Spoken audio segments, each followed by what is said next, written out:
Telling the full story of such an ancient and powerful family in a way that is both accurate and engaging is far from simple. The earliest periods of its history are clouded by uncertainty, and early writers often contradict one another. Because of this, separating legend from fact is difficult. Yet modern historical research, especially the work of scholars like Skye and Gregory, has helped bring clarity to this complex past and has made it possible to build a more reliable narrative than ever before. Gregory's study of the Western Highlands and the Scottish Isles remains one of the most important guides for understanding this period, particularly up to the early 17th century. His work focuses on what happened to these lands after the fall of the powerful Lords of the Isles during the reign of King James IV of Scotland, and follows their story until the rise of Charles I. We rely on this foundation, but our aim is not to repeat academic debate. Instead, we move quickly toward solid historical ground and avoid long discussions about prehistoric origins that offer more speculation than certainty. Rather than exploring every theory about who first inhabited the Highlands and Islands, we focus on what can be reasonably established. Some historians argue that the MacDonalds were of Celtic origin, or at least largely Celtic through early mixing. According to this view, their ancestors were Gaelic-speaking sea raiders known as the Gaeilgeoll, a group distinguished from Scandinavian raiders such as the Norwegians and Danes. Others suggest a stronger Pictish background, claiming that the MacDonald line developed independently of the early Scottish settlers from Dalriada. There is strong evidence that the earliest population of the Western Isles consisted mainly of Picts. In the southern islands, especially Islay, some of these communities were later displaced or absorbed by early Scottish settlers. By the time Scotland expanded its control over the region, both Pictish and Scottish groups lived side by side. However, the cultural impact of these early settlers was modest compared to what followed in the late 9th century. The true transformation of the Isles came with the arrival of Scandinavian rulers. From around 880 to the early 12th century, the Western Isles were dominated by Norwegian and Danish kings.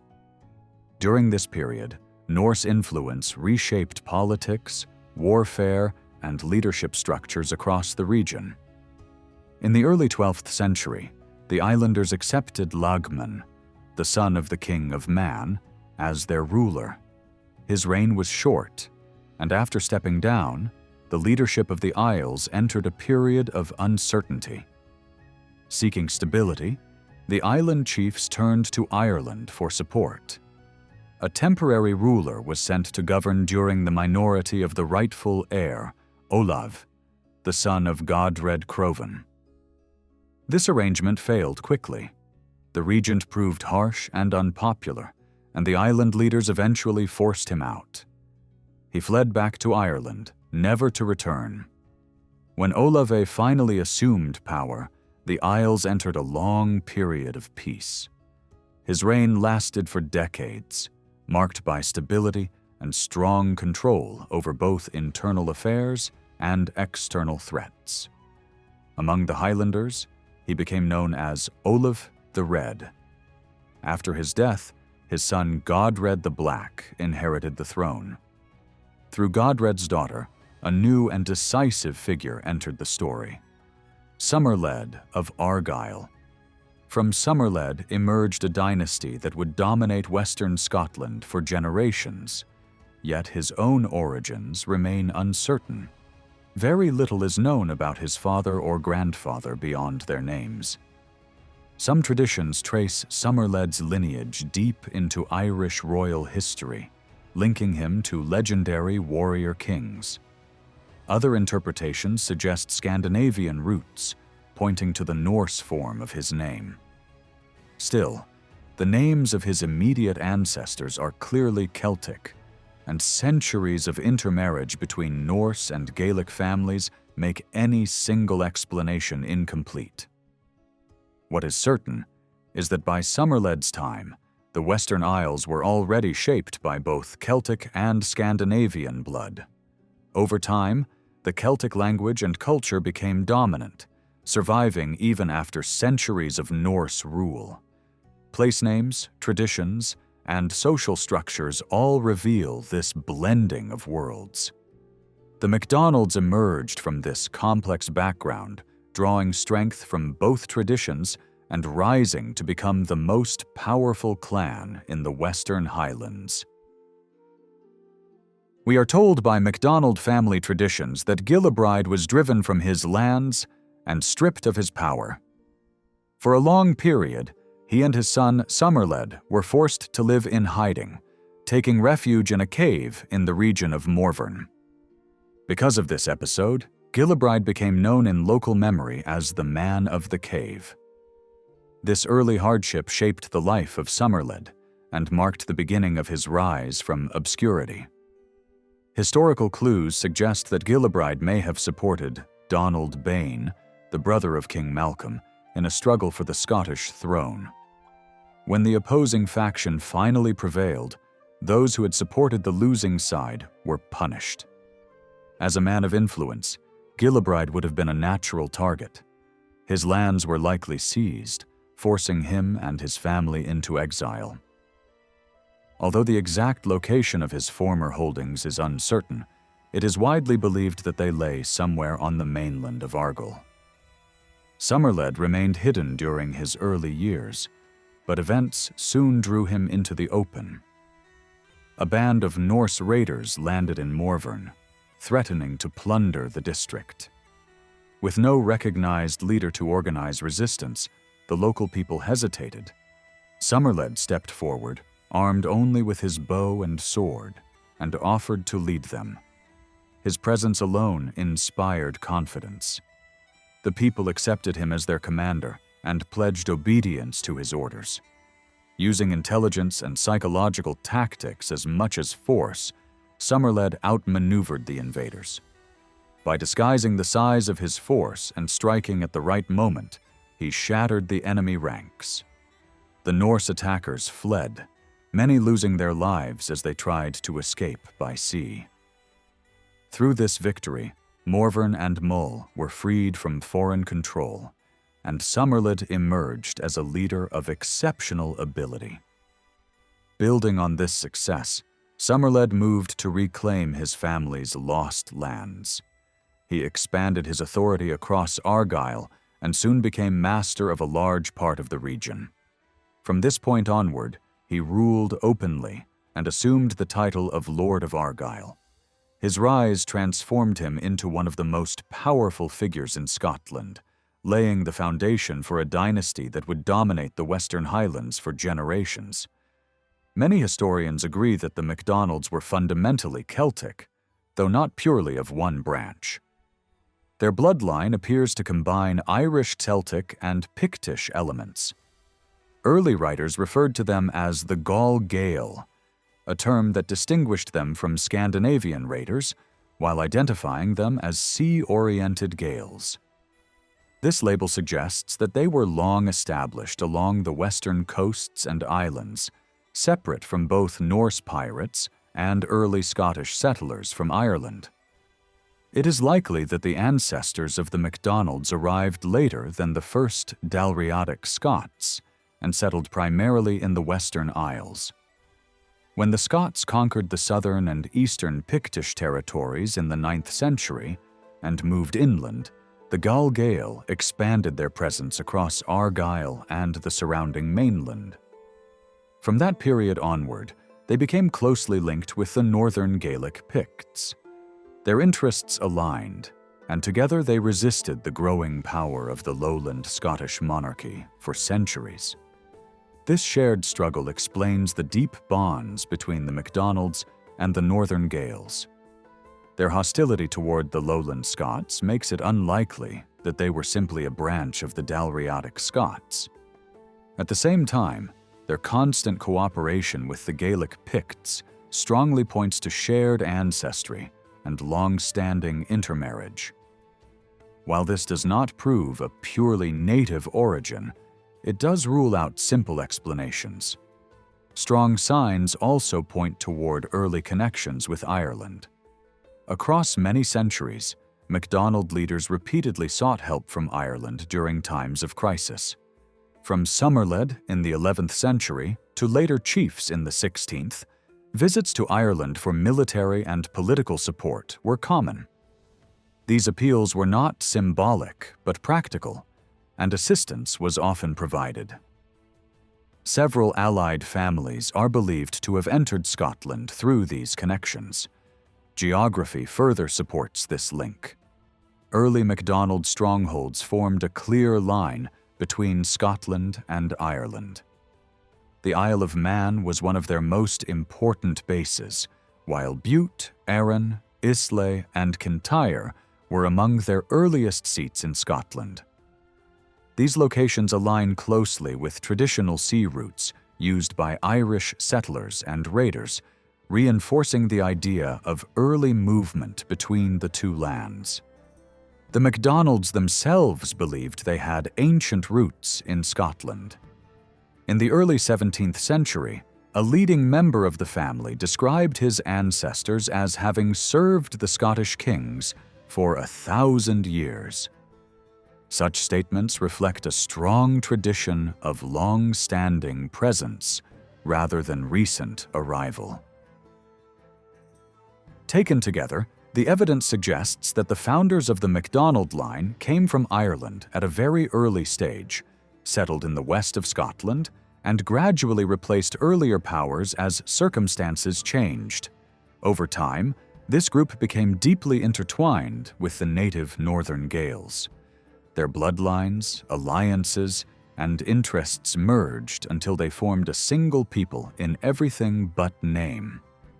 This blending was not sudden, but unfolded across generations, shaped by shared enemies, shared lands, and shared survival. The natural divide between Highlands and Lowlands encouraged unity among Highland groups of every background. Memories of earlier Pictish strength remained strong, and Highland communities rallied together to protect their independence. Meanwhile, the Lowland Scots moved steadily toward a different cultural identity, losing older Celtic speech and adopting new influences. The Highlanders, whether native or immigrant, remained bound by a common Celtic heritage. Some later writers questioned the Irish origin of the MacDonalds, seeing it as unlikely or even undesirable. Yet such views ignore Ireland's role as a center of learning and faith in the early medieval world. From Ireland came figures who reshaped spiritual and cultural life across the region. To claim descent from such a source was not a weakness, but a distinction. Other historians caution that genealogies before the 11th century are unreliable. Early family records blend history with legend, and names are repeated in ways that confuse rather than clarify. While later traditions tried to connect the MacDonalds either to Irish kings or Scandinavian rulers, firm evidence for either claim remains limited. What can be said with confidence is that the MacDonalds were already established in Argyll long before written records become clear. Norse sources themselves describe Somerled and his sons as long-standing leaders of the region. This implies that they were not newcomers, but had deep roots in the land. Family tradition, historical geography, and external records all point in the same direction. The MacDonalds were neither foreign invaders nor recent arrivals. They emerged from the ancient population of Western Scotland, shaped by Celtic foundations and strengthened through contact with Ireland and Scandinavia.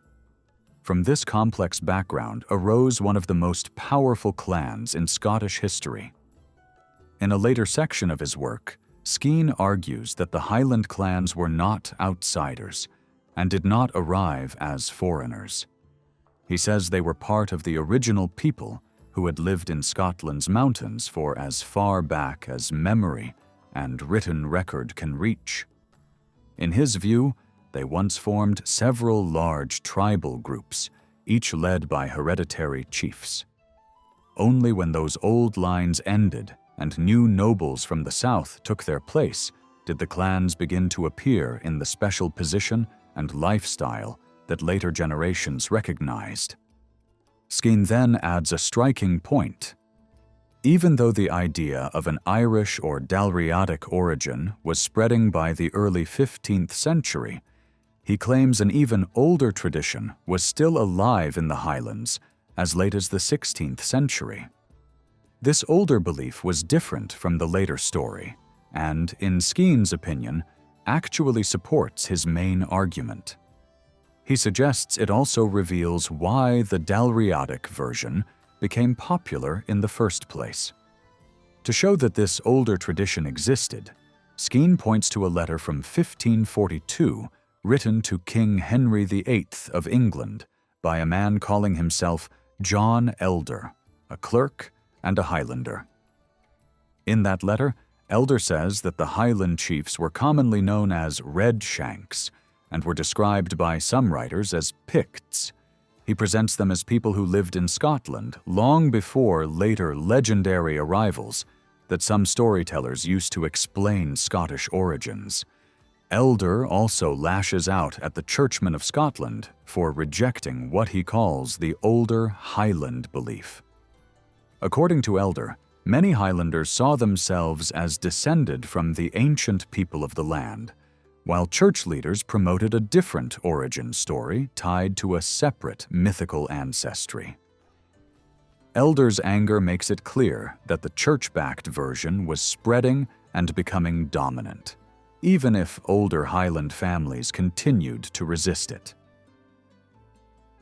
Skye's point is that in 16th century Scotland, we can see two competing origin stories still clashing. One is the older Highland claim that linked them to the Picts. The other is the newer story pushed by educated clerics, which Skye connects to a later written tradition that tried to reframe Highland origins in a different direction. Skye also notes that the term Redshanks was widely used at the time. He points to another piece of evidence from the mid-16th century, an English translation of Bede. In that translation, the phrase that referred to Picts ends up being rendered as Redshanks, showing that the label had become a common way to describe Highland people. From Skye's perspective, this older tradition fits neatly with what he believed the sources already suggested.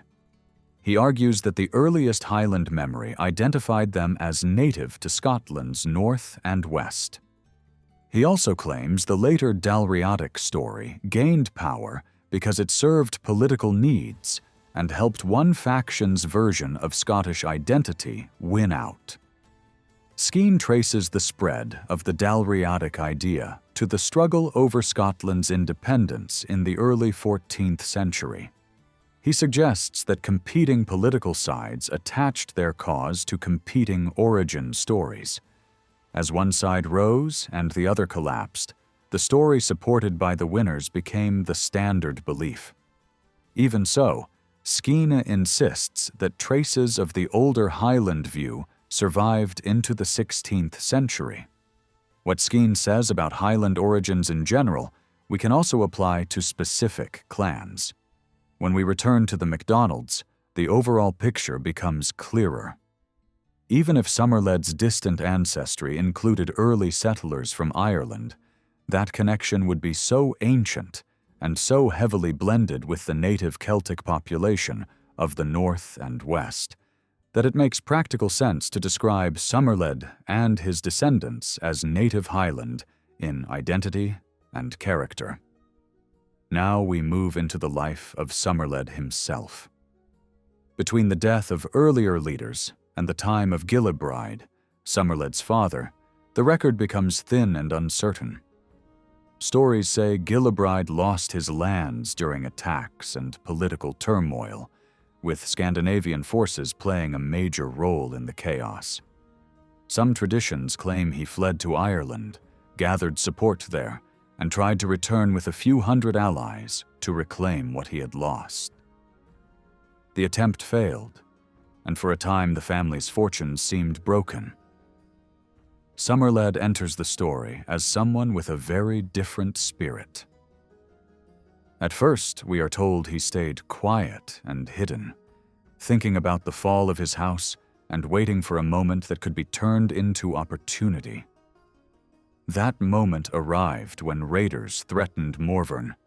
With no strong leadership in place, the local men needed a commander, and Somerled stepped forward. Somerled led the defense with a mix of courage and sharp tactics. After a long and brutal struggle, he drove the raiders out of the district. He did not stop there. He built momentum, expanded his control, and eventually secured Morvern, Lochaber, and large parts of Argyll. From that point onward, he was no longer a man in the shadows. He became a regional power in his own right. In the mid-12th century, the political map around the Isles shifted again. Scottish kings pushed Norse influence back in some areas, and Somerled gained territory and status through these changes. But the strongest Norse power in the Isles remained difficult to challenge directly.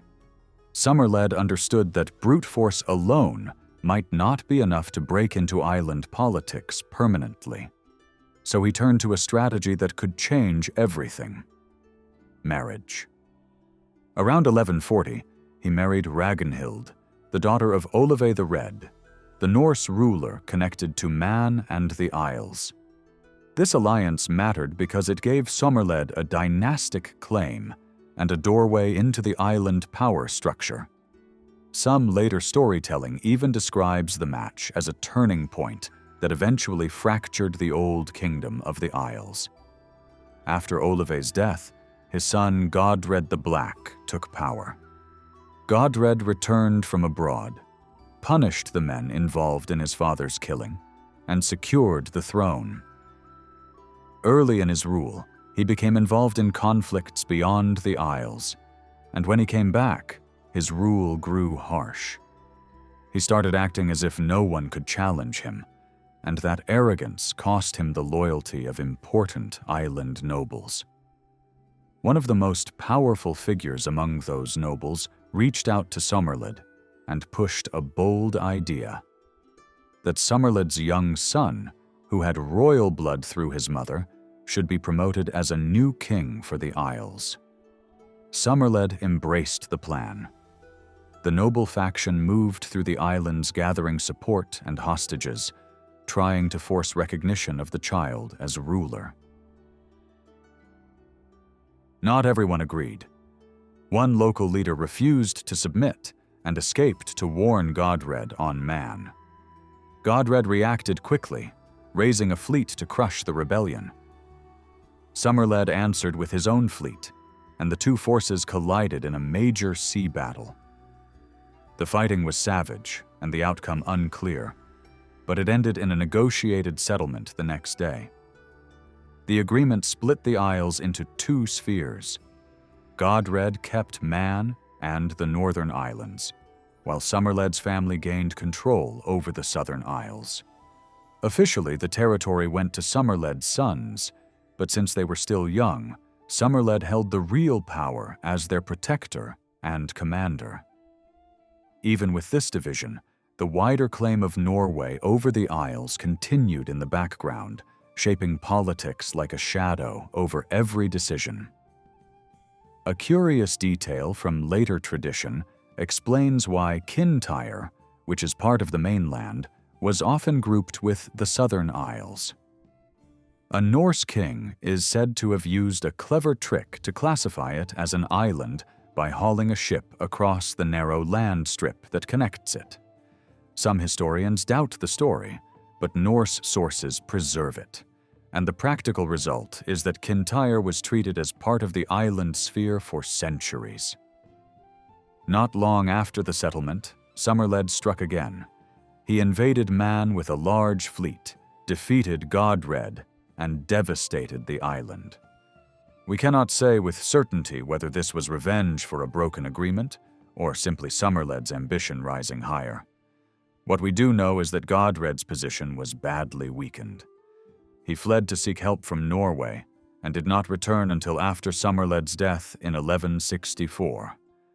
Some historians take this as a sign that Somerled had, for a time, stretched his power over nearly the entire island world.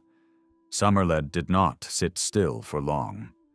By this point, Malcolm IV was King of Scotland, and Somerled had already made himself a problem for the crown. Early on, he backed the cause of his nephews, sons of a man known in some sources as Wymund and in others as Malcolm MacHeth. Somerled even strengthened that alliance by marrying his sister into their line. That choice shows clearly where his sympathies lay in the dispute over Moray, because he treated their claim as serious and legitimate, even while the royal government kept the claimant locked up and branded him a fraud. Later, historians have often argued that the imprisoned man's case was stronger than the government wanted to admit. How powerful Somerled became can be seen in one remarkable detail. At one point, he managed to settle a major conflict with the king through a formal treaty. That agreement was considered so significant that people later used it as a reference point when dating royal documents. Even so, peace did not last. Before long, Somerled was again in open opposition to the crown, aligning himself with a faction that wanted to remove Malcolm and replace him with a rival candidate sometimes remembered as the Boy of Egremont. Somerled's forces began by striking along the coastline, then shifted into a long, irritating campaign of raids and harassment. The attempt to unseat the king collapsed, but the crown drew a hard lesson from the crisis. An independent sea lord like Somerled, commanding ships and warriors outside royal control, was seen as a direct threat to stable rule. The king demanded a new arrangement. Somerled was asked to hand over his lands and receive them back as a subordinate, holding them by royal authority. Somerled refused. He rejected the idea of becoming the king's dependent and chose war instead. In response, Malcolm prepared a major invasion, gathering a strong army with the specific goal of breaking Somerled's power. Somerled, confident after years of victories, decided not to wait behind walls. He called in men from Argyll, from the Isles, and from across the sea, and assembled a huge fleet. With a force said to include around 160 galleys, Somerled sailed into the Clyde and landed near Renfrew. Chroniclers claim he spoke like a conqueror, threatening to bring all Scotland under his control. But the royal side was ready. The king's army, led in practice by Scotland's High Steward, met Somerled's men and defeated them. Somerled was killed in the fighting, and one of his sons also fell with him. Without their leader, the remaining warriors scattered. Later tradition adds another layer to this story. It says that many nobles envied Somerled's success and feared that the kingdom would suffer if his power kept growing. In some versions, an army was first sent into Argyll to pressure him into surrendering his claims. A fierce battle followed, bloody enough that both sides withdrew, exhausted at dawn, without a clear finish. After that, the pressure around the young king intensified, and Somerled understood that powerful enemies wanted him destroyed and his lands divided. These traditions then describe a tense standoff as Somerled gathered even more men and moved again into the Clyde region. The king's forces positioned themselves to block him. Messengers were exchanged. The royal side offered a compromise. Somerled could keep certain island rights connected to his marriage, but would have to give up Argyll and Kintyre. Somerled answered with a flat refusal.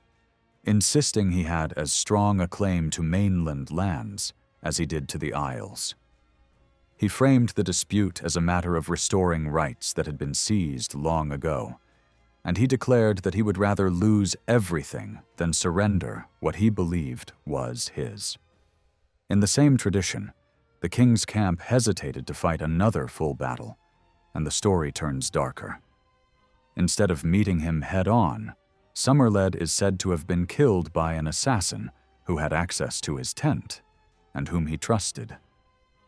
Once the news spread through the camp, his followers rushed back to their ships and withdrew, as if the entire campaign had been cut off at the root. Not everyone accepts every detail of these later accounts, but many historians agree on the core outcome. Somerled died suddenly during this final confrontation, and his army collapsed without him. There is also disagreement about where he was buried. Some stories claim he was taken to the sacred burial ground on Iona, while other research points to a church site in Kintyre connected with later religious foundations built by his family. Whatever version we follow, Somerled's reputation only grew after his death. Later writers describe him as one of the most forceful military leaders in Scotland's medieval story, a man whose impact can be traced not only in surviving records, but also in local memory across Argyll and the Isles. Tradition paints him as someone who began as a quiet figure, more interested in the chase than in war, until his family's downfall forced a change. From that moment, the story says, he became obsessed with tactics and battle, gathering a small band that expanded into a dominant power. Step by step, he pushed Norse influence out of Argyll and carried the struggle into the islands, building a sea kingdom on the ruins of earlier rule. Somerled's family line shaped what came next. Through his marriage to the daughter of Olave the Red of Man and the Isles, he had 3 famous sons, Dougal, Reginald, and Angus. From Dougal came the powerful MacDougall line in the west. From Reginald came the branches of Clan Donald that later dominated the Isles.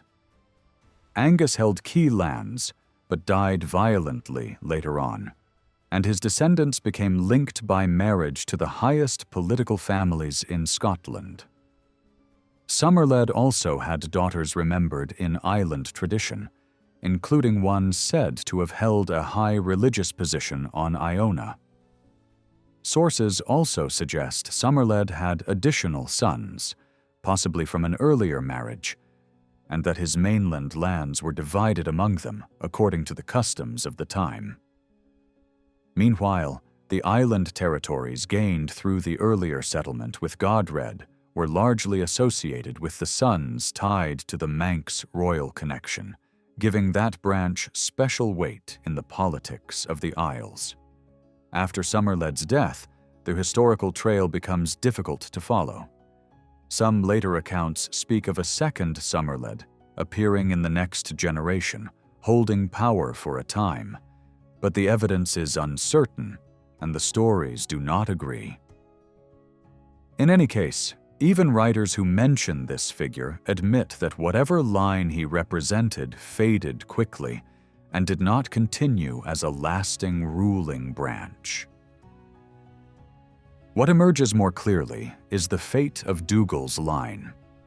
He is often treated as Somerled's eldest son and linked to control in parts of Argyll and the southern island sphere, though the exact boundaries shift from source to source.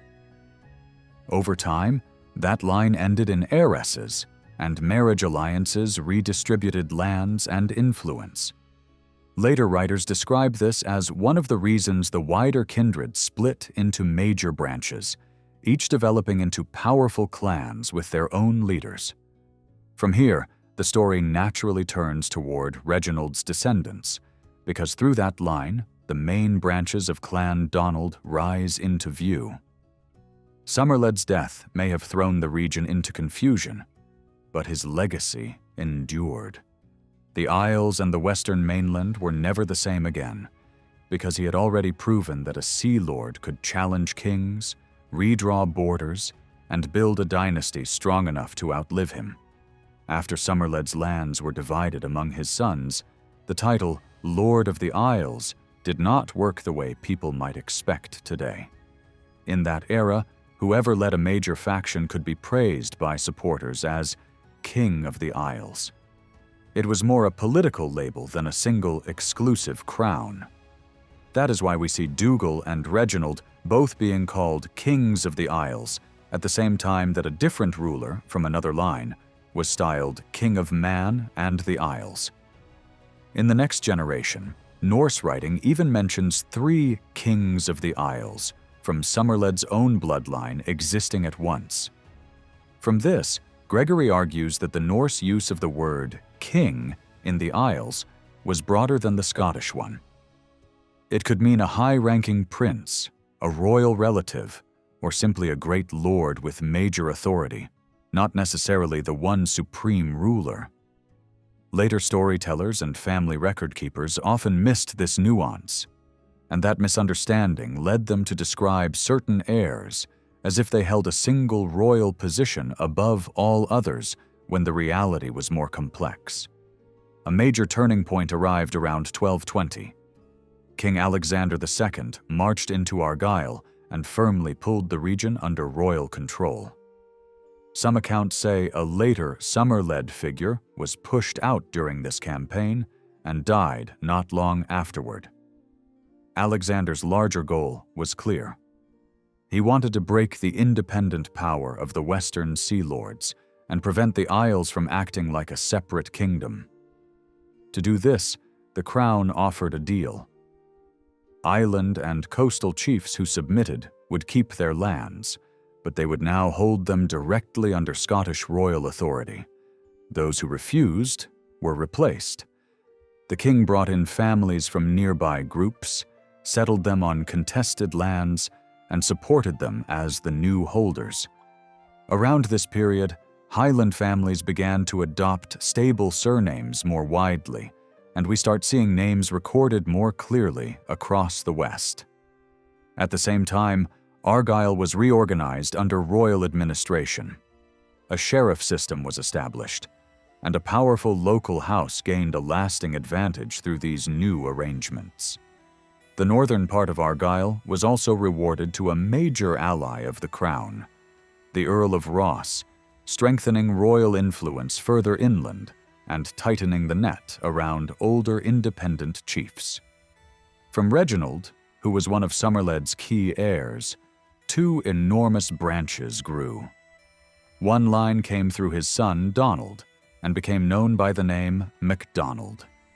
Another line came through his son Rory and became known as Macruari. For roughly a century after Somerled's death, many of his descendants lived with divided loyalties. Island lands tied to Norwegian power on one side, mainland holdings tied to the Scottish crown on the other. It was only a matter of time before Scotland tried to pull the Isles fully into its orbit. One early step came when the Steward of Scotland seized the island of Bute, not long after Somerled's era. Bute then shifted hands more than once, and disputes over Bute and Kintyre became part of a wider struggle between Scottish and Norwegian interests. Marriage politics then sharpened the Scottish claim. A prominent island leader named Angus, connected with Bute, died in 1210 along with his sons, leaving no surviving male line. One of those sons left a daughter who became the heir. She married into the steward's family, and through her, the stewards claimed Bute and possibly Arran as well. This naturally collided with Rory's interests, and for a time, the dispute ended with Rory being driven out and the Scots taking control of the islands.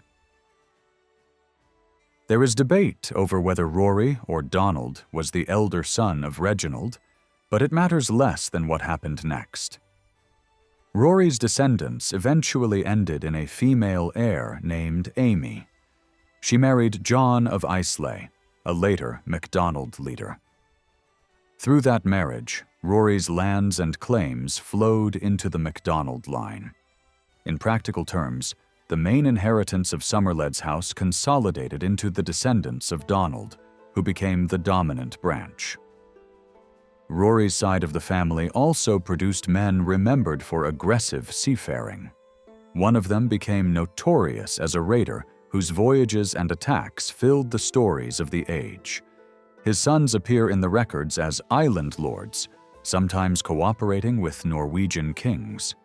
One joined a Norwegian campaign and was rewarded with expanded holdings. Another died without legitimate heirs, and the lands passed through a daughter, then shifted again through royal pressure and family conflict. As political storms continued, a later Macruari leader was drawn into major Scottish intrigues, and his lands were forfeited during the reign of Robert the Bruce. The lands were later restored to his son, but the family's position remained dangerous. Feuds with powerful neighbors followed, and one violent episode ended with a Macruari chief being killed in a surprise night attack, along with several of his followers. With no surviving male successor, the Macruari inheritance passed again to Amy. Amy's marriage to John of Islay became a turning point. Through her, John gained key territories in the northern west, including important islands and a rugged mainland lordship that covered districts along the coast and sea locks. These lands had been the old heart of the northern branch, and their transfer strengthened the MacDonald rise dramatically.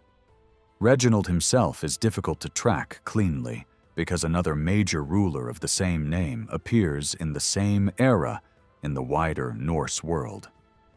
This overlap makes many actions in the sources hard to assign with certainty. Still, Reginald is clearly described as a lord of the Isles in various contexts, and he appears as a major figure in the West, with authority in both island and mainland territories. We also see that Reginald invested heavily in religious foundations, supporting monasteries and making donations that strengthened his legitimacy and his family's standing. These gifts were not only spiritual, they were political acts, tying the dynasty to sacred sites, influential clerics, and the cultural prestige that came with building and endowing religious houses. On the Irish coast, Reginald's reputation appears in mixed colors.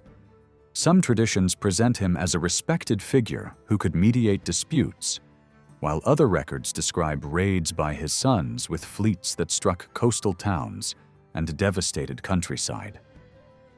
This contrast reminds us what these sea lords were: part war leader, part negotiator, and always ready to use force when it served their interests. Reginald married a noblewoman named Fonia, connected to the great Moray house. Through her, he had two main sons who shaped the future. Donald became the heir and the name source of the MacDonalds. Rory became the base of the Macruari line. Some later traditions add more sons, including one said to have founded branches that later appeared in other regions, including Ireland, though these details are less secure than the main line. After Reginald's death, his eldest son Donald stepped into leadership. Donald's core holdings included parts of Kintyre and Islay, but as head of the wider house, he also absorbed lands connected to his brother's branch. This is where the story becomes frustratingly thin, because Donald lived through major events in the early 13th century, yet the surviving details about his actions are scattered and sometimes uncertain. Even though Alexander II had broken the old, absolute authority that Somerled's kind once held over the wider West, the MacDonald line rebuilt power in a new way. By gradually uniting claims, lands, and marriage rights into Donald's branch, the family rose again to a level of influence few could match in Scotland, and none could match in the western seaways. From this period onward, the leading western chiefs increasingly held their lands directly from the Scottish crown. Yet tensions never truly disappeared. Over the generations that followed, outside powers would repeatedly try to use the Isles to weaken Scotland, and the island lords would sometimes test how far they could push their autonomy. Later traditions also tell a dramatic story of Donald traveling abroad, renewing claims, falling into bitter conflicts with relatives, and becoming entangled in violence and church reconciliation. These accounts describe him as harsh in youth, then later seeking religious forgiveness and rebuilding sacred sites at home. The exact timeline in such traditions is not always reliable, but they show how later generations remembered him as a complicated ruler, capable of both ruthless action and public repentance. What we can say with confidence is that Donald strengthened the family's religious and political foundations in the West. He supported major monastic centers and left behind 2 sons. The elder was Angus More, who inherited the main leadership of the MacDonalds. The younger, Alexander, became the root of later offshoot families. With Donald's death, the leadership passed to Angus More, and the next stage of the MacDonald rise begins. At the time of Hako's major campaign into the Western Isles, the leading MacDonald chief was the one who quickly brought his own fleet to join the Norwegian king as soon as he arrived. He stayed with Hako through the fighting. Yet when Scotland and Norway later settled their dispute by treaty, this chief did not seem to lose land or status because of that earlier support. A few years later, in 1284, this same leader appeared at the gathering where the young heiress known as the Maiden of Norway was accepted as the future ruler of Scotland. On that occasion, his backing appears to have been secured with a valuable grant of Ardnamurchan. He also reinforced his family's long-standing religious ties by confirming earlier gifts to the monastery at Sadell and adding new land grants of his own through multiple charters. He supported other religious houses as well. One record describes him giving regular silver payments drawn from his own household and from settlements across his territories. He also granted church patronage in Kintyre to the monastery at Paisley, presenting it as an act meant to benefit the spiritual welfare of the king, the royal family, and his own household line. By 1292, English authorities were already paying attention to this family. A message survives addressed to Angus, described as the son of Donald of the Isles, and to Alexander, Angus's eldest son, urging them to behave loyally towards the King of England. Even in a short letter like this, we can see how the Western chiefs were viewed as important players in wider British politics. Looking at Somerled's descendants around this time, Gregory points to 3 major nobles who attended the same Scottish assembly in 1285. A leading man of Lorne, Angus, son of Donald, and Alan, son of Rory. All 3 held large lands both in the Isles and on the mainland. Because of the treaty in 1266, these men were now considered direct vassals of the Scottish crown for their entire holdings, not only for their mainland lands, as some later writers tried to claim. Gregory also stresses something important about titles. At that moment, none of these 3 could truly be described as Lord of the Isles in the later, more famous sense of the title. The first person we later see using that title in its full meaning is someone who ended up controlling nearly all the islands and many mainland lands that had once been split among multiple powerful relatives. From this angle, Gregory argues that the later Romantic idea of completely independent island lords is exaggerated. Before 1266, the Isles were under Norway's influence, and after 1266 they were formally transferred into the Scottish realm. Angus More is remembered in tradition as a charismatic and good-humored figure. For part of his life, he is said to have lived at Ardtornish Castle. He married into the Campbells, taking a daughter of Sir Colin Campbell of Glenorchy, and they had two notable sons, Alexander, who inherited first, and Angus Og, who later succeeded after Alexander. Angus More died around 1300, and leadership passed to his eldest son, Alexander of the Isles. Alexander strengthened his position further through marriage, taking a daughter who was also a co-heiress of the last male figure in the main Lorne line. That alliance brought new lands and influence, but Alexander then made a disastrous political choice by standing with opponents of Robert the Bruce.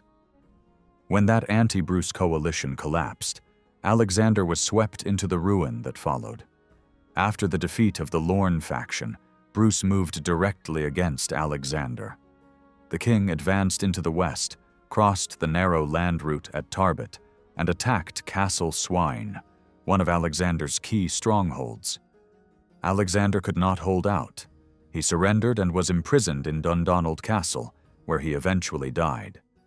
His lands were taken by the crown and later granted to his brother, Angus Og. Before Alexander's fall, royal letters show him being instructed to keep order in the Isles until a scheduled parliament meeting.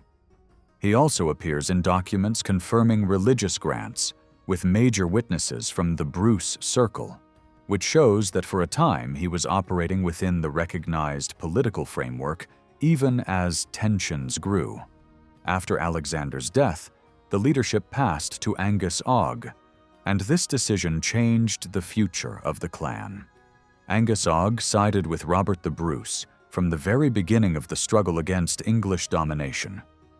When Bruce suffered major defeats and became a fugitive, Angus Og sheltered him first in Kintyre and then in a safer stronghold on the coast. With Angus's help, Bruce later slipped away to the island refuge off the Irish coast where the Isles family had influence. From that point on, Angus Og stayed close to Bruce's cause. He took part in the hard years when the king's position seemed almost hopeless, and he remained loyal when many would have switched sides.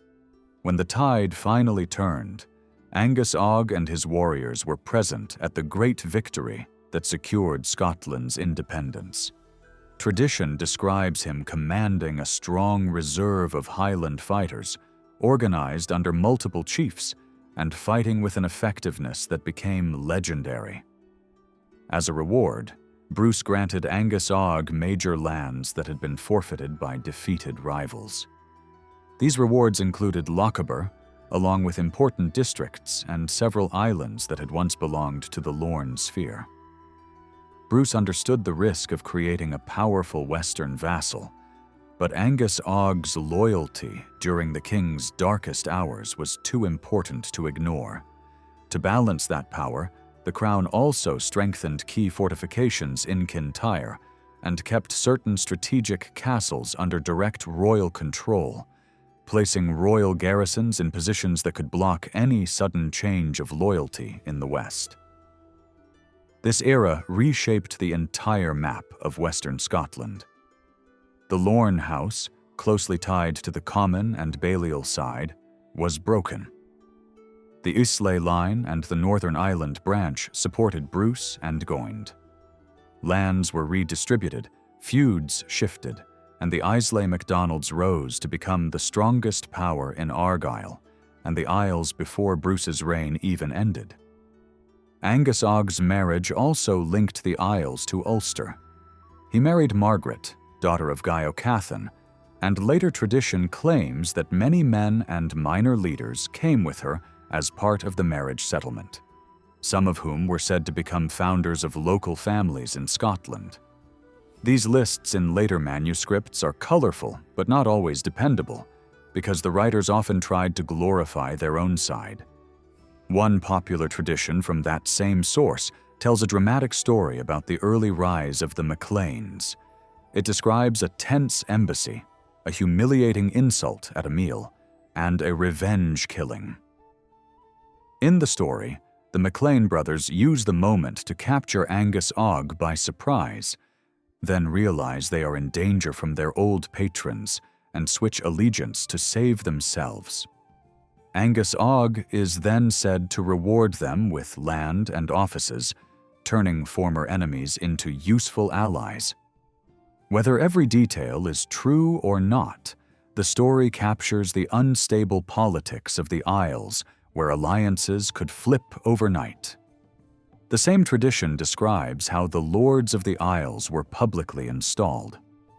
It paints a ceremony involving senior churchmen and leading chiefs, where the new lord stands on a special stone marked with a footprint, symbolizing that he must follow the upright path of earlier leaders. He is dressed in white to represent clean rule, given a white staff to show fair authority, and presented with a sword to represent protection of the people. The ceremony is followed by religious services, and then days of feasting and gifts to poets, musicians, and religious communities. That tradition also describes a governing system centered on a council based at Finlagan, on Islay, with a structured group of advisors and officials. It claims that local judges handled disputes across the islands, with an appeal route to the higher council, and that certain families were responsible for standards like weights and measures, and for keeping written records. Even if some details were later embellished, the overall picture matches what we would expect from a sea lordship that needed administration, law, and logistics across scattered islands. Angus Og died around the late 1320s and was buried on Iona, according to traditional accounts. With his wife Margaret, he had one legitimate son who succeeded him. He also had an illegitimate son, John Fryock, associated in tradition with the later MacDonalds of Glencoe through his mother's connection to that region. After Angus Og's death, the chiefship passed to his only lawful son, and the MacDonald story moves into a new phase of expansion, rivalry, and the gradual emergence of the title Lord of the Isles in the later, stronger meaning. John of the Isles became one of the defining figures of his era.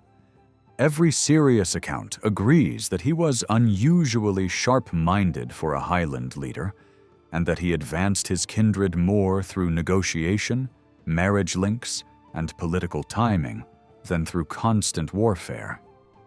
Under his direction, the clan regained a level of wealth and influence that had not been seen since Somerled's day. He rose during a chaotic period when Scotland was torn by competing claims to the throne, especially between David Bruce and Edward Balliol. John aligned himself with Balliol not because of affection for Balliol or for Balliol's English backers, but because that alliance offered the best chance to protect and expand the old rights of his own house.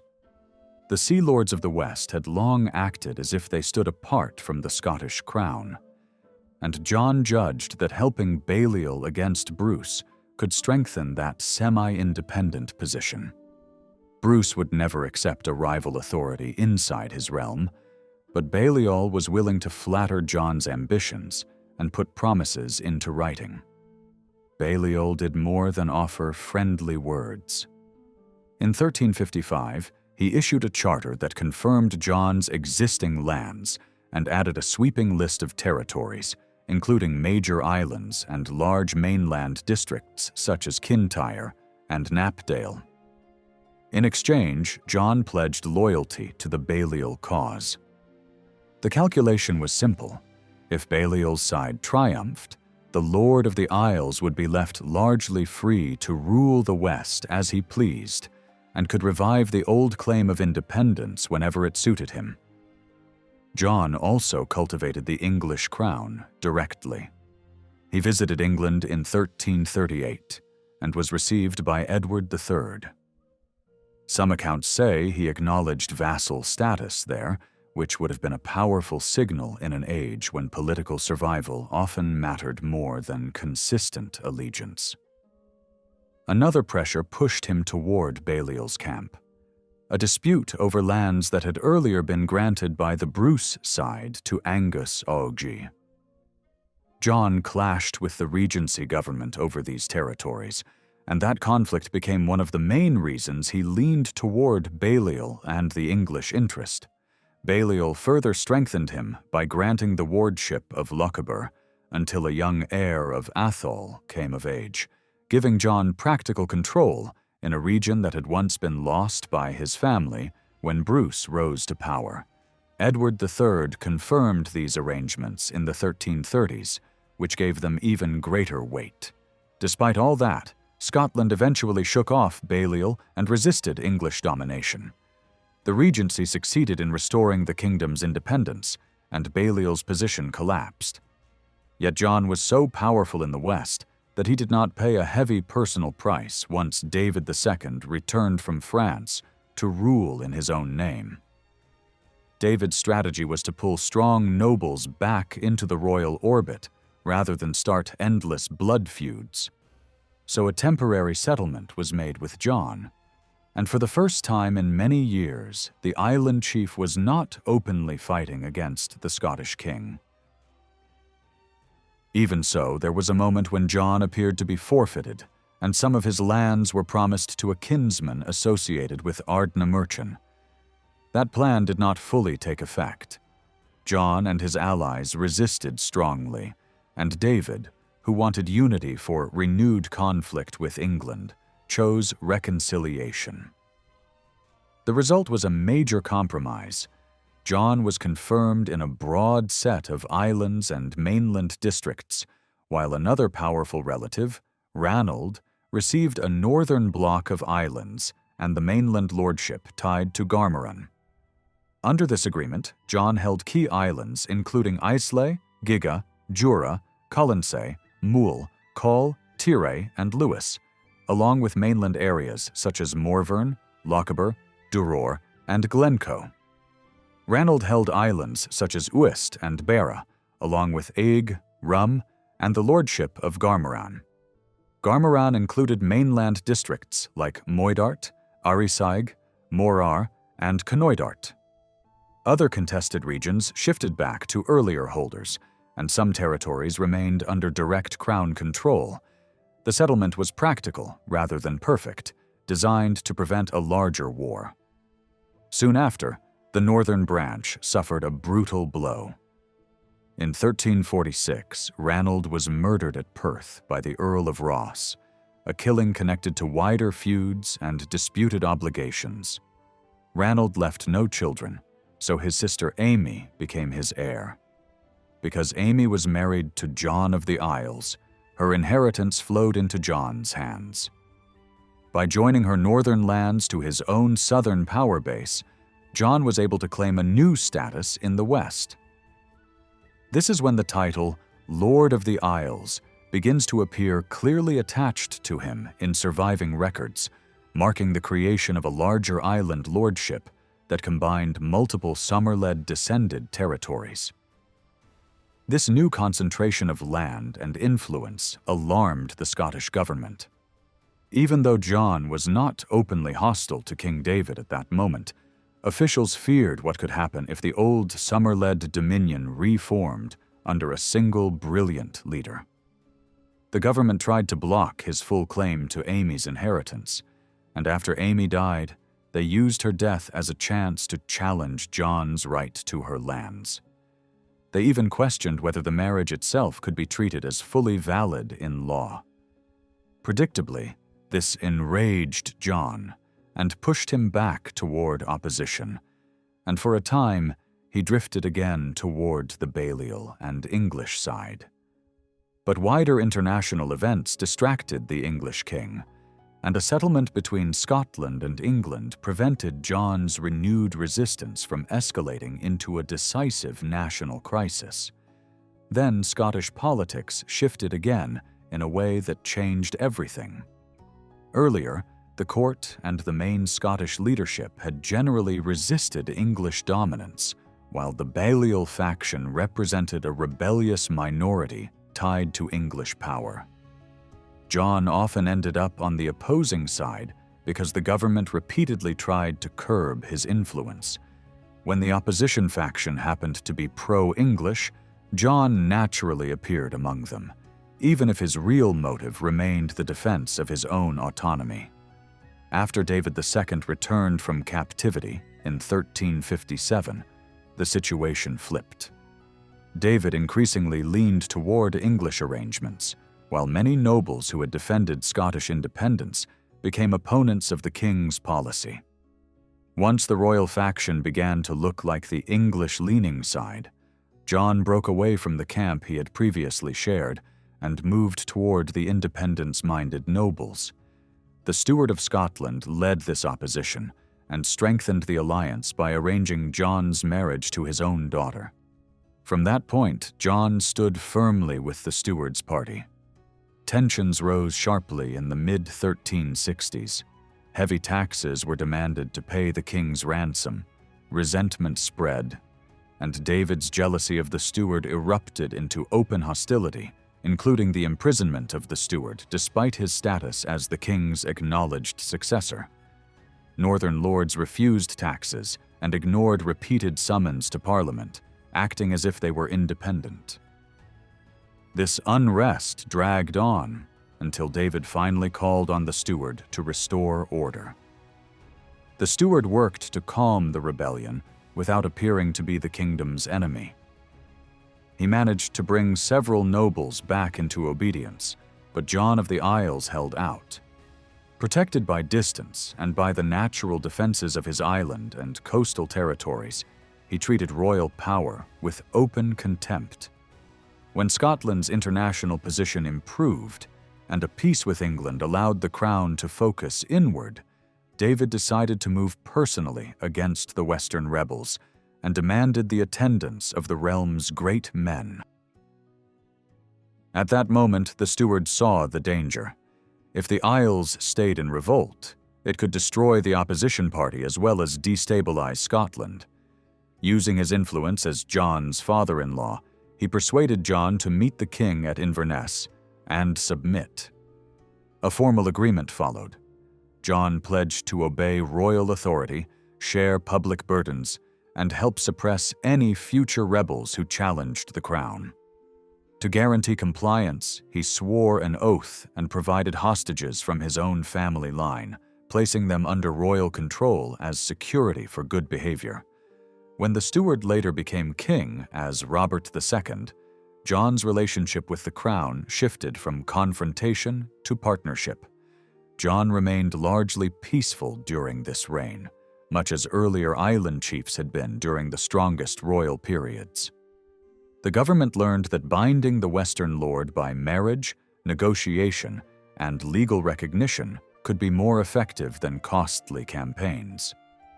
Still, the crown never forgot the danger of a single island ruler holding too much land. John's claims were too extensive to dismiss, and Robert granted him legal titles to lands that had long been disputed. At the same time, royal policy encouraged internal division inside the MacDonald kindred. The idea was simple. If the family could not be prevented from growing powerful, its branches could be set on separate legal foundations so that future rivalry would weaken them from within.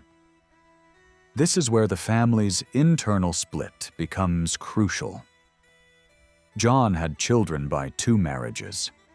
The crown supported a structure in which the offspring of the first marriage and the offspring of the second marriage held key territories by separate legal rights, making them less dependent on one another and more likely to compete. A major portion of the northern lands was granted to Ranald, a younger son of the first marriage, while other important mainland districts and islands were rechartered in favor of John's heirs by the second marriage. This arrangement planted the seeds for later conflict among John's descendants. There is no serious doubt today that John's first wife was Amy, heiress of the MacRory line, and that the senior bloodline of Somerled ran through the children of that marriage. It is also clear that the second marriage, to a daughter of the steward, who became Robert II, placed John's later sons closer to the royal center of power. As a result, Donald, the eldest son of the second marriage, emerged as the dominant feudal successor even if older blood claims could be argued through the first marriage. In practice, feudal rank and political force decided leadership. John's first marriage produced a son named John, who died before his father, leaving a grandson who also died without heirs. Another son, Godfrey, held Uist and Garmeran, but his line later disappeared. Ranald became the ancestor of major branches associated with Clan Ranald and related lines. A daughter, Mary, is traditionally linked to marriages among the MacLeans. By his second marriage, John had Donald, who became the next Lord of the Isles. He also had John known in tradition as a strong secondary leader in Islay, remembered as the source of important later families, including the Antrim line. Another son, Alexander of Lochaber, became the founder figure behind the Kepoch branch. John also had an illegitimate son named Donald, who appears in the hostage arrangements linked to the Inverness settlement. John's death is dated differently by different writers, but tradition places his final days at his stronghold in Morven. He was buried on Iona with great ceremony. Churchmen remembered him as the Good John of Islay, a title that later memory preserved, helped by his generous support for religious houses and his ability to keep the Western lordship powerful without constant war. After his death, the lordship passed to Donald, his eldest son by the second marriage, and the story of the Isles moves into a new chapter shaped by that inheritance and the rival claims left behind. Donald, later remembered as Donald of Harlaw, was the eldest son from his father's second marriage. Through royal charter, he became the legal head of the family, holding authority over the children of the first marriage. He clearly inherited much of his father's strength of character and ambition. Donald was intelligent, confident, and determined to restore full independence to the island lordship, following the example of his ancestors rather than accepting subordination to the Scottish crown. To achieve this goal, he chose a dangerous path. Donald formed alliances with England against Scotland itself. From his own perspective, this was not treason. Like earlier lords of the Isles, he viewed himself as an independent ruler who owed no loyalty to the Scottish king for the lands of the northwestern Highlands and Islands. In reality, however, his claim to independence was weak because his authority over much of his territory came directly from royal grants. Without those charters, the senior line from the first marriage could have claimed the lands instead. Still, Donald acted as if he ruled by inherited right alone. Soon after his father's death, Donald opened direct negotiations with the English crown. In 1388, he was already treating with Richard II as if he were a sovereign prince. 12 years later, he traveled to England under royal protection, and further agreements followed under Henry IV.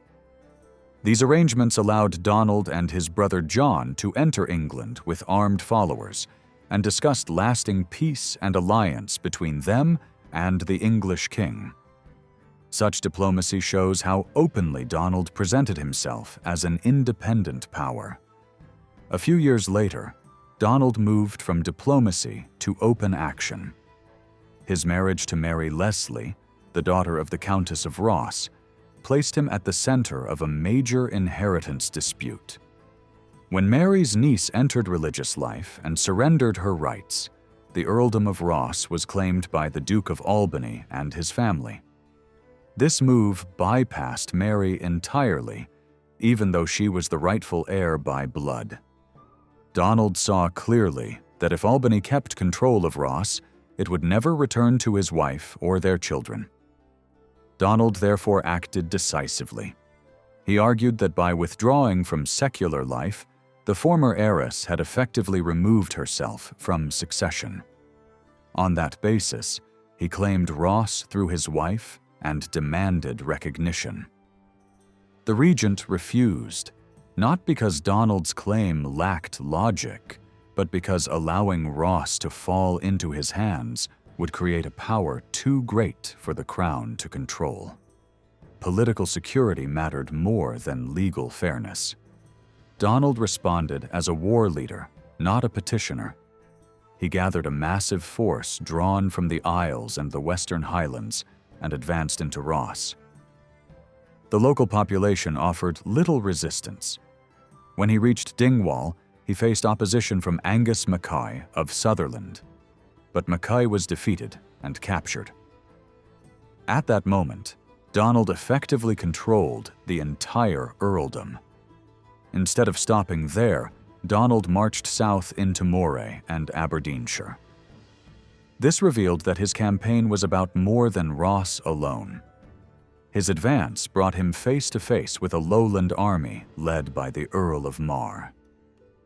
The meeting place was Harlaw, and the date was July 24th, 1411.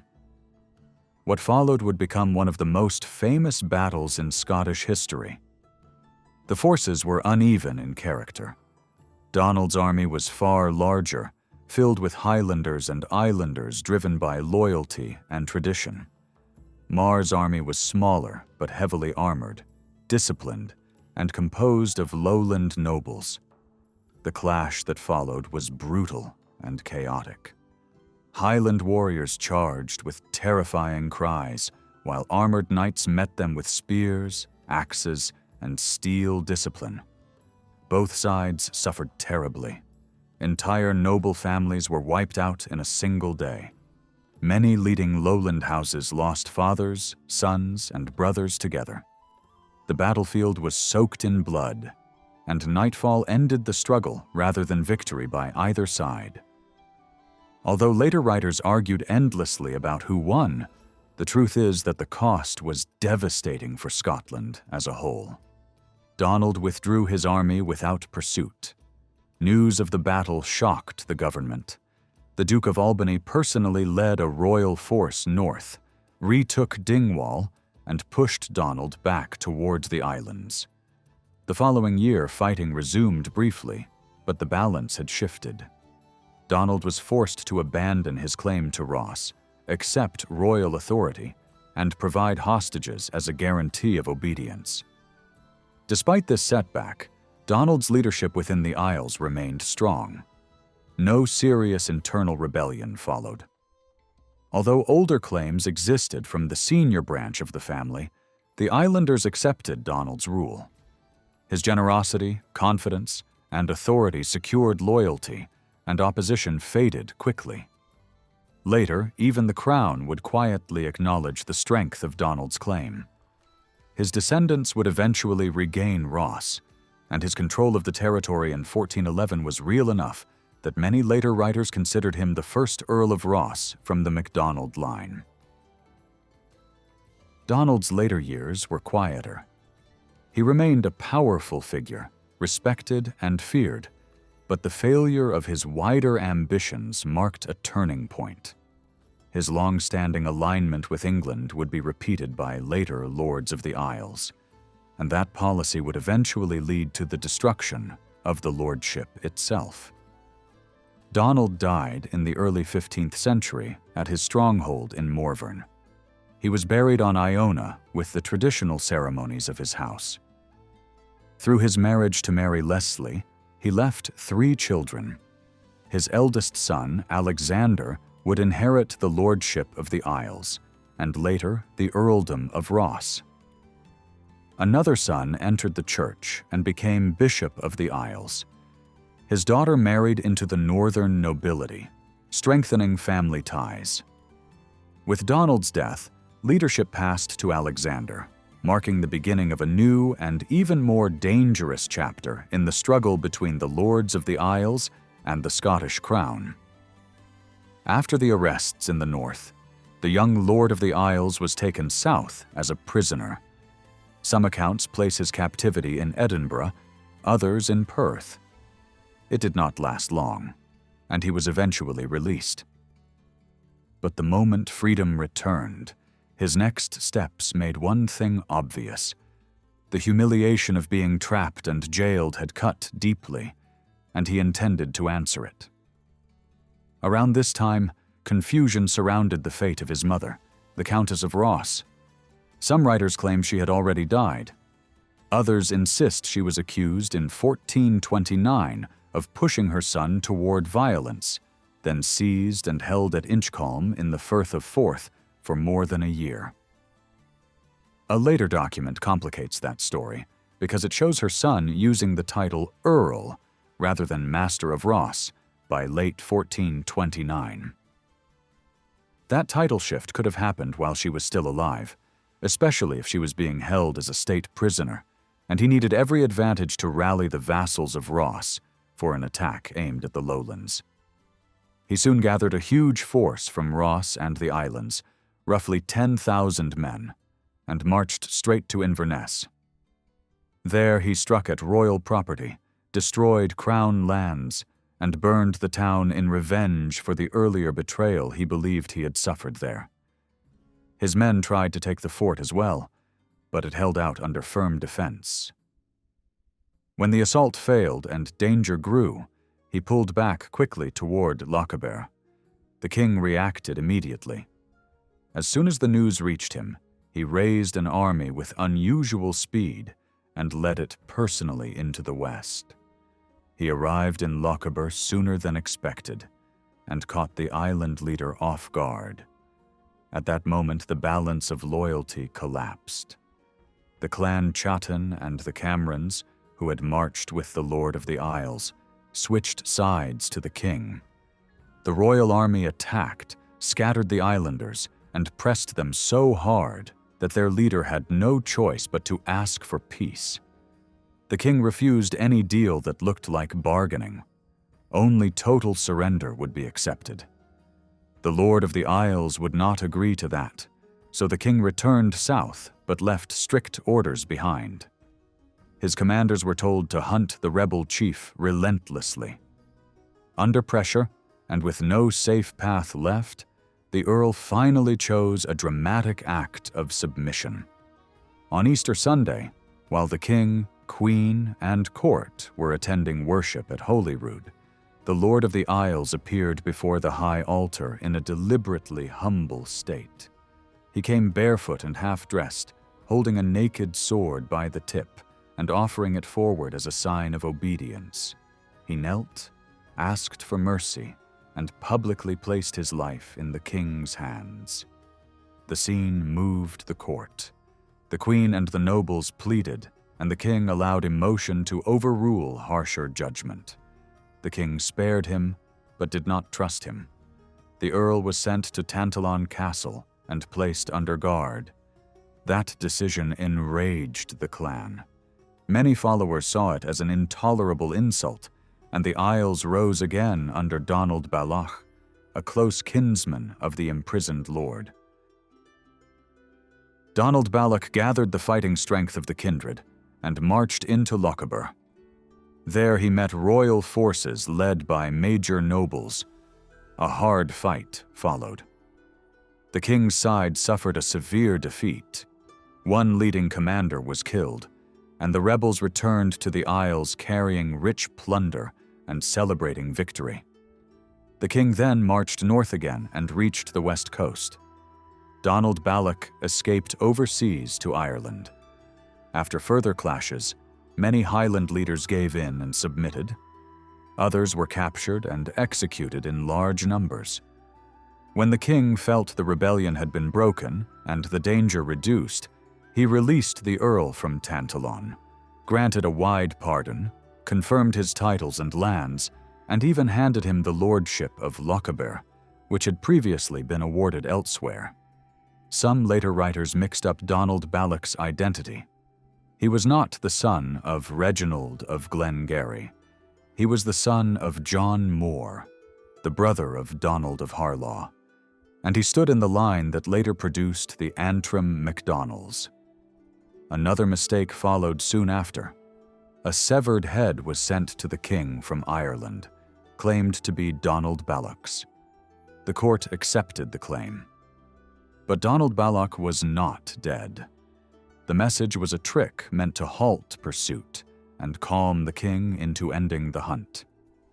This uprising is usually dated to 1431 by major historians.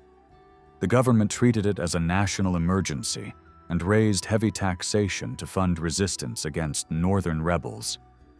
Accounts of the battle stress the shock felt by lowland knights, who believed armor and discipline would crush Highland warfare. Instead, the fierce charge and heavy axes of the Highlanders broke the royal army. Large numbers on the king's side were killed, including an earl and many notable men. The rebel losses were described as far smaller, after which the fighters dispersed into raiding bands and then withdrew to their strongholds. Donald Balloch fled to the glens of Ulster, where he had family connections through his mother, Marjorie Bissett.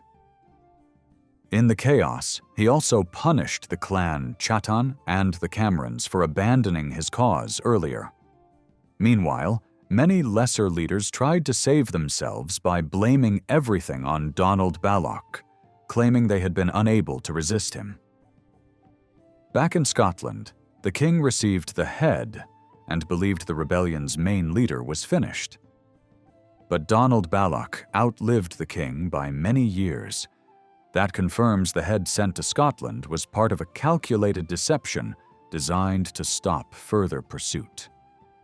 After these events, another long chain of causes fed into the later conflict at Inverlochie. With the Lord of the Isles imprisoned and John More dead, powerful figures around the king saw an opportunity to strip the MacDonalds of Lochaber.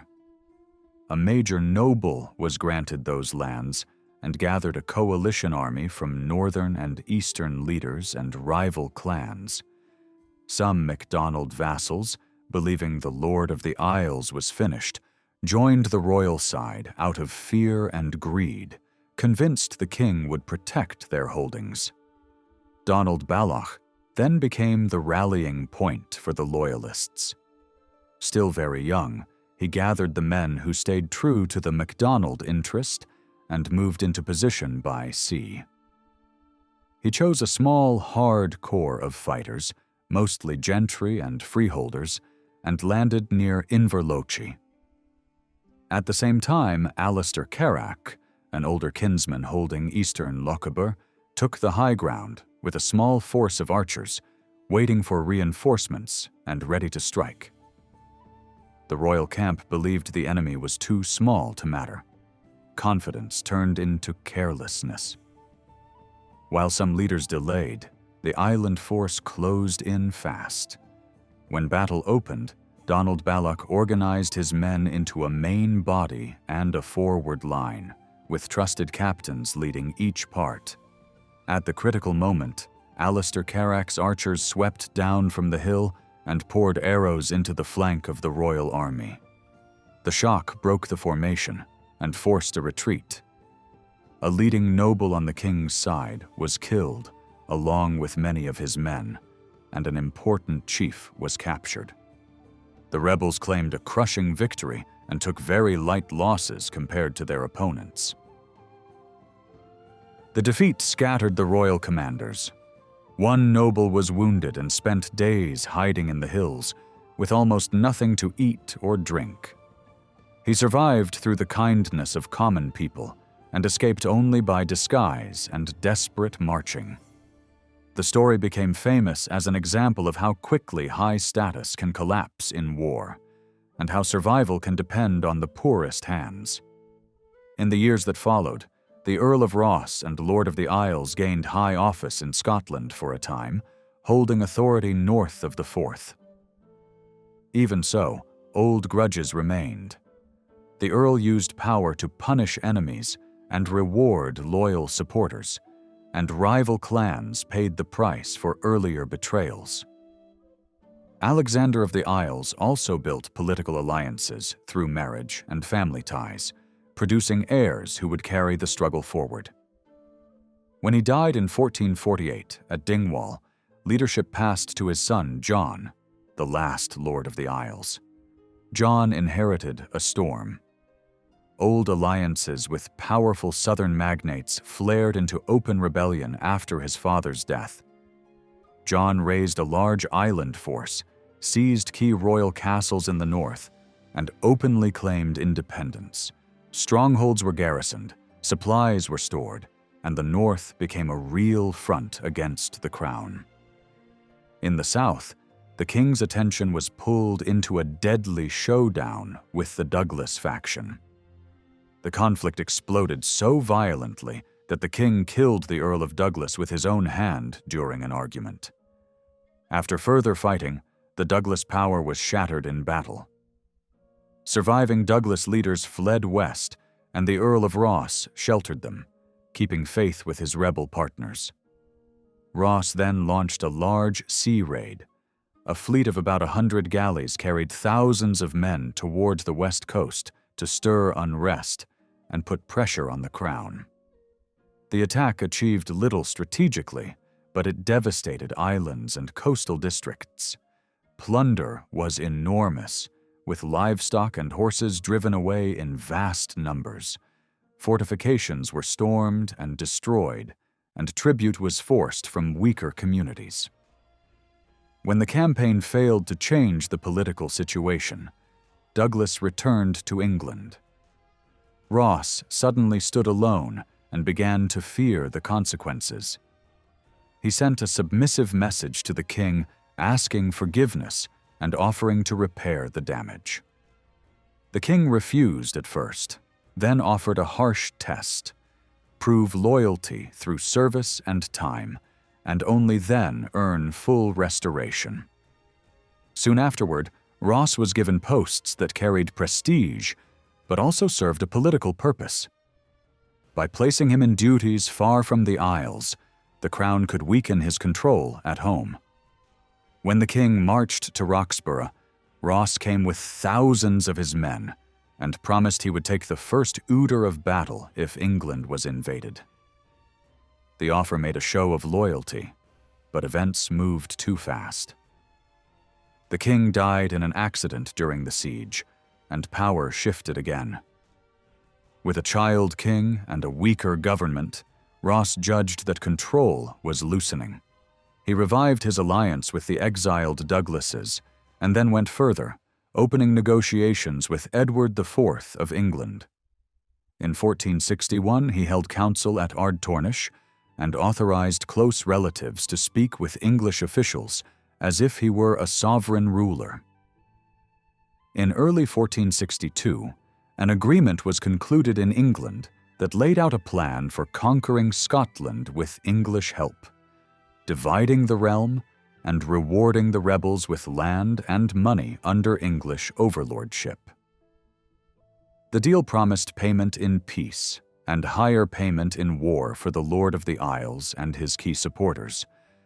It also mapped out a future Scotland split by the Forth, with rebel lords ruling vast territories as English vassals. In other words, it was not just a rebellion, it was a plan to reshape the kingdom itself. While secret talks were still unfolding in England, the Earl of Ross openly raised the banner of rebellion in the north. He gathered a powerful army and placed it under the command of his illegitimate son, Angus Og, supported by the experienced and feared Donald Balloch. This uprising was marked by extreme violence and disregard for sacred spaces. Ross even declared himself King of the Hebrides, openly challenging royal authority. Angus Og and Donald Balloch quickly seized Inverness Castle and pushed south into Atholl. They announced that no one was to obey the officers of King James anymore, ordered taxes to be paid directly to Ross, and left destruction in their wake. Their campaign ended with the capture of Blair Castle. The Earl and Countess of Atholl were dragged from the chapel of St. Bridget and imprisoned far away on the island of Islay. According to later accounts, Donald Balloch attempted several times to burn the chapel he had looted, but the fire would not take. Soon after, a violent storm struck at sea, sinking many of his war galleys and destroying much of the stolen wealth. Many believed this disaster was divine punishment for sacrilege and murder. The belief took deep hold in Donald Balloch's own mind, filling him with fear and guilt. Overcome by this sense of dread, Donald ordered his men to strip themselves to simple garments, doing the same himself.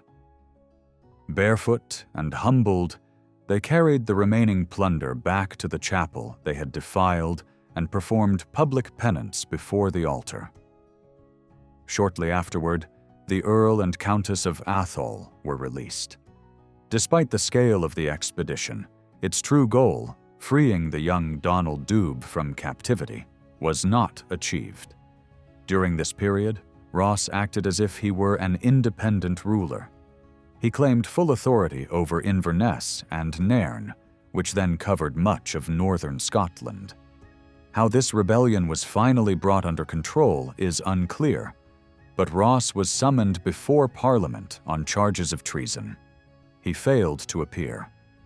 Although an army stood ready to march against him, the legal process stalled when Ross submitted and asked for mercy. For more than a decade afterward, he remained in possession of his lands. That ended in 1475, when the long-hidden treaty with England was uncovered. Ross was summoned to Parliament at Edinburgh to answer for treason, and steps were taken to confiscate his estates. He again failed to appear, and judgment was passed against him. His lands were declared forfeit, and a combined land and sea force was prepared to enforce the sentence. Facing overwhelming pressure, Ross sought pardon through powerful intermediaries. By granting lands in Knapdale to the Earl of Argyll, he gained crucial support. Influenced by the Queen and Parliament, the king agreed to receive him. Ross appeared in Edinburgh, humbled and repentant, and surrendered himself fully to royal mercy. The king chose restraint and forgave him. In 1476, Ross was restored to the earldom of Ross and the lordship of the Isles. Almost immediately, he surrendered the earldom of Ross, Kintyre, Knapdale, key castles, and major sheriffdoms back to the crown.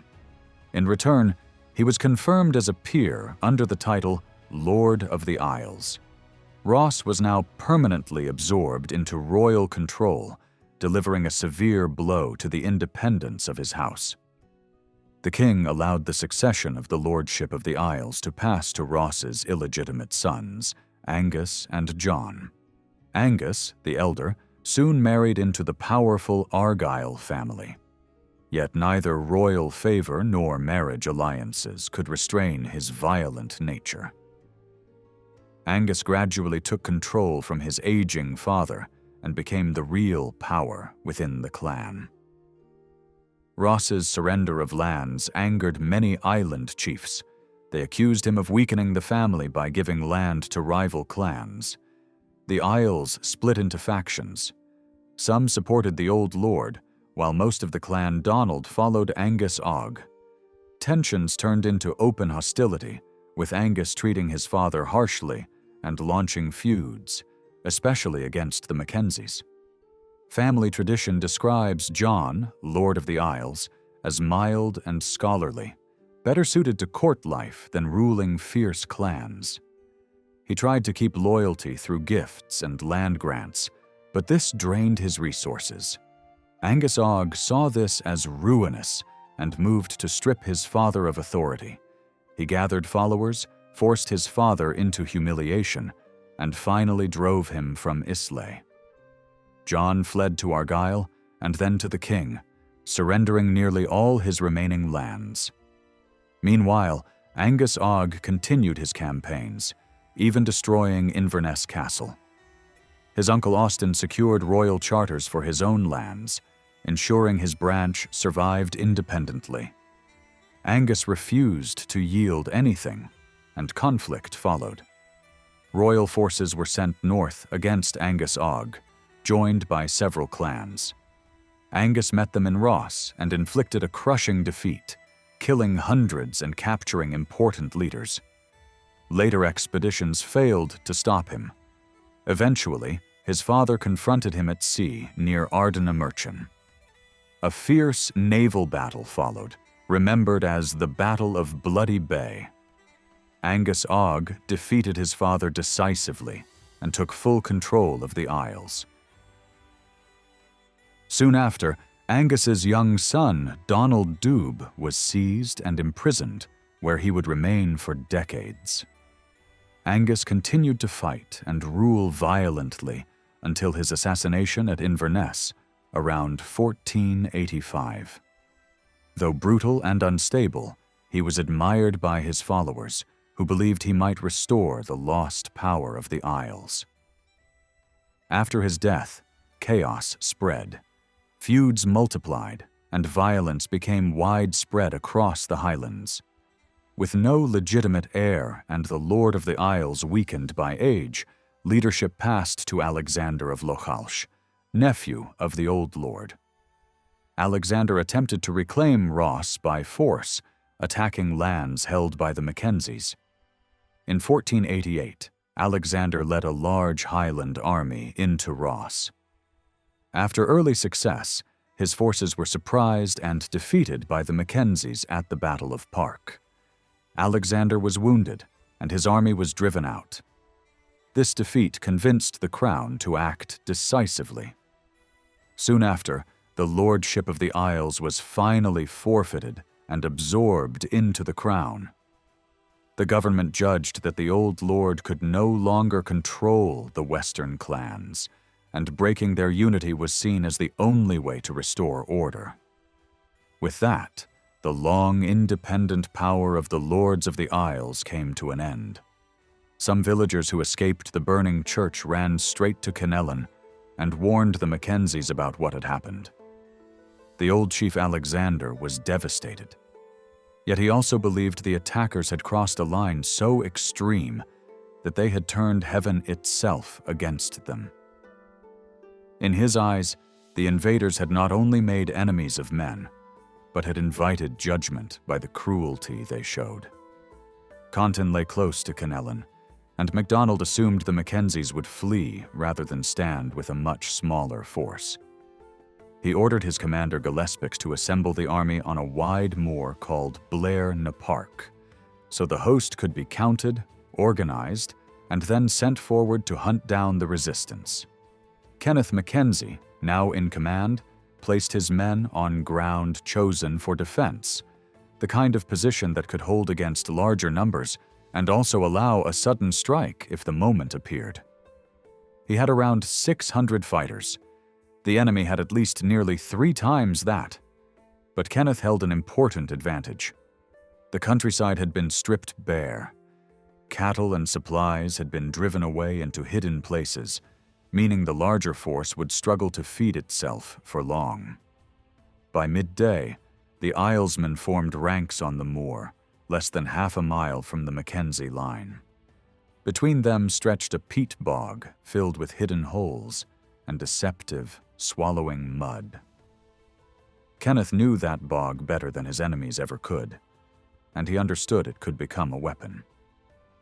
Before the fighting began, Kenneth persuaded his elderly father to withdraw to a strong refuge above Strathpeffer, known as Raven's Rock.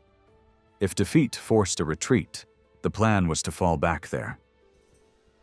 The old chief left with a blessing, urging faith and courage, and promising that strength of spirit could overcome superior numbers. Kenneth also realized the enemy could not throw their full army into the fight all at once because of the ground. He decided to hold firm and then trick the invaders into a deadly mistake. Quietly, he sent his brother Duncan ahead with archers and hid them where they could strike without warning. Kenneth kept the main body with him, prepared to cross toward the enemy, and then withdraw in a controlled way, baiting a pursuit. The plan was simple and brutal. The main force would move forward, take the first clash, then fall back on purpose. If the Islesmen chased them, they would surge into the bog in disorder.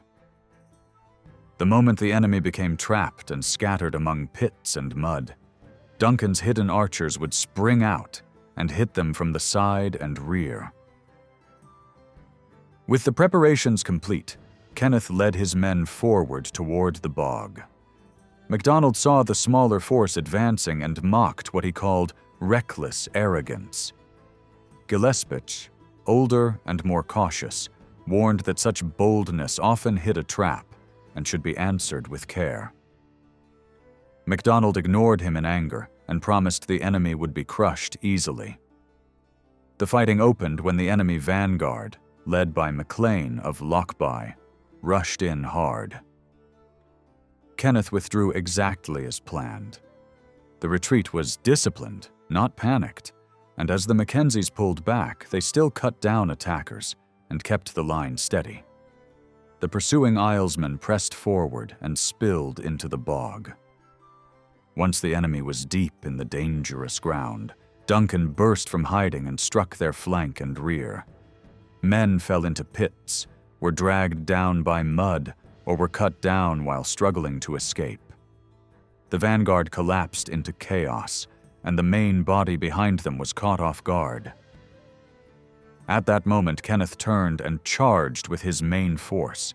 His men moved like a single weapon, slamming into the enemy's right side before they could form properly.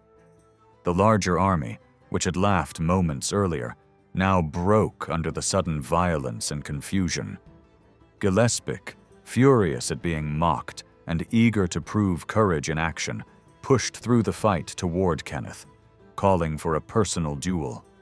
He fought fiercely on the way, striking down men as he closed the distance.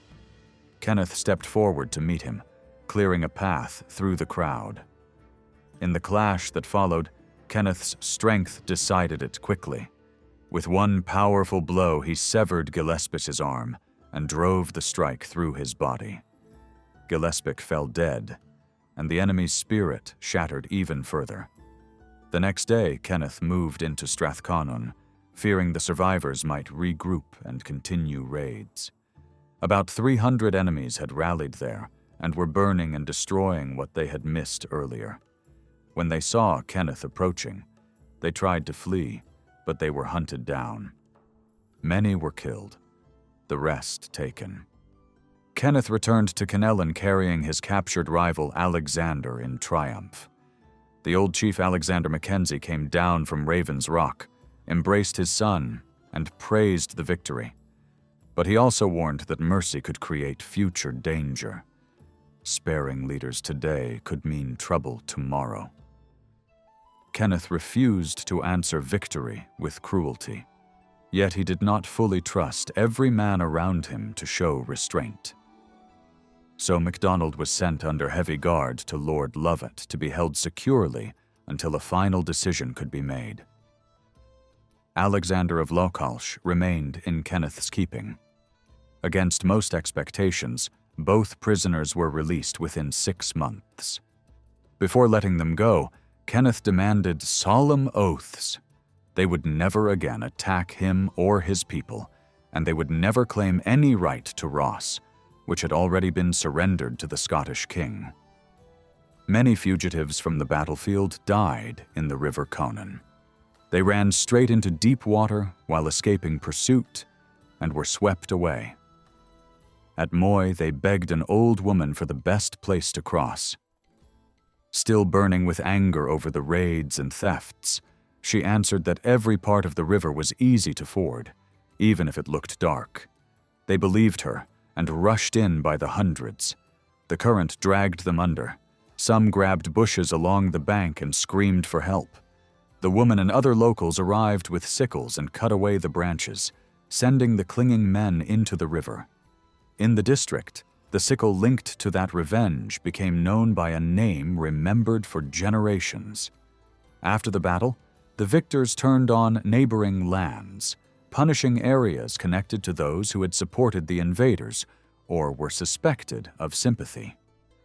So much violence followed that even the northern royal commander, despite appreciating the Mackenzies for stopping the invasion, had to act against them for harming ordinary people. This uprising cost the MacDonalds what remained of their great western power. In 1493, Parliament declared the lordship of the Isles forfeit to the Crown. Soon after, the old lord surrendered everything to King James and lived for years afterward at court on a royal allowance. The years between that final forfeiture and the old lord's death were filled with unrest. Some chiefs submitted, but rebellion kept flaring. Alexander of Lochalsh continued to press claims and provoke conflict. The government decided no single clan should ever again dominate the western seaways the way the lords of the Isles once had. In 1493, King James traveled west in person to receive oaths from leading chiefs. It worked better than force alone because many island lords would grant respect to the king face to face, even if they resisted his armies from a distance. Several important leaders submitted and were rewarded with royal charters, keeping much of what they had held before, but now directly from the crown. Some of these chiefs were even knighted, and promises were made to protect local tenants in their holdings. For a time, the policy was surprisingly forgiving, even toward men who had been central to recent troubles. But the king soon returned south. A few powerful holdouts remained, and he decided a stronger show of force was needed. In 1494, he returned and strengthened key castles in the west with garrisons and heavy weapons. Dunaverty in southern Kintyre became one of the main royal strongpoints. That move enraged the chief of Islay, who saw it as a direct threat. He gathered men in secret and waited for the moment when the king's forces were scattered. When the chance came, he stormed the castle, executed the governor in full view of the king's ships, and declared open defiance. The king could not strike back immediately, but he moved fast afterward. The chief of Islay and several of his sons were captured and brought to Edinburgh, where they were condemned and executed. 2 surviving sons escaped to the family's Irish lands. Meanwhile, other chiefs submitted, and those who helped the crown gained growing favor. In 1495, the king mounted yet another campaign. More leaders swore obedience, and major figures were imprisoned, likely because the crown feared their influence. New rules were also introduced. Each clan chief became responsible for ensuring court summons, and legal orders could actually be enforced among their own people. Several chiefs pledged to stop attacking one another under heavy financial penalties. For a while, the king's attention turned elsewhere, and another flare-up followed. Lochalsh invaded Ross again, but the Mackenzies and Munros met him at Drumchat and drove him out. He tried to stir the islands to rise for him, but fear after recent executions made support harder to gather. Lochalsh eventually retreated to Oronsay, where he was surprised and killed by Macian of Ardnamurchan. Tradition says Macian had help from a MacDonald survivor whose family had suffered the earlier royal punishment after a political reconciliation sealed by marriage. Around the same time, Mackenzie and Mackintosh escaped imprisonment but were ambushed on the road south. Mackenzie was killed, Mackintosh captured again, and trophies were presented to the king.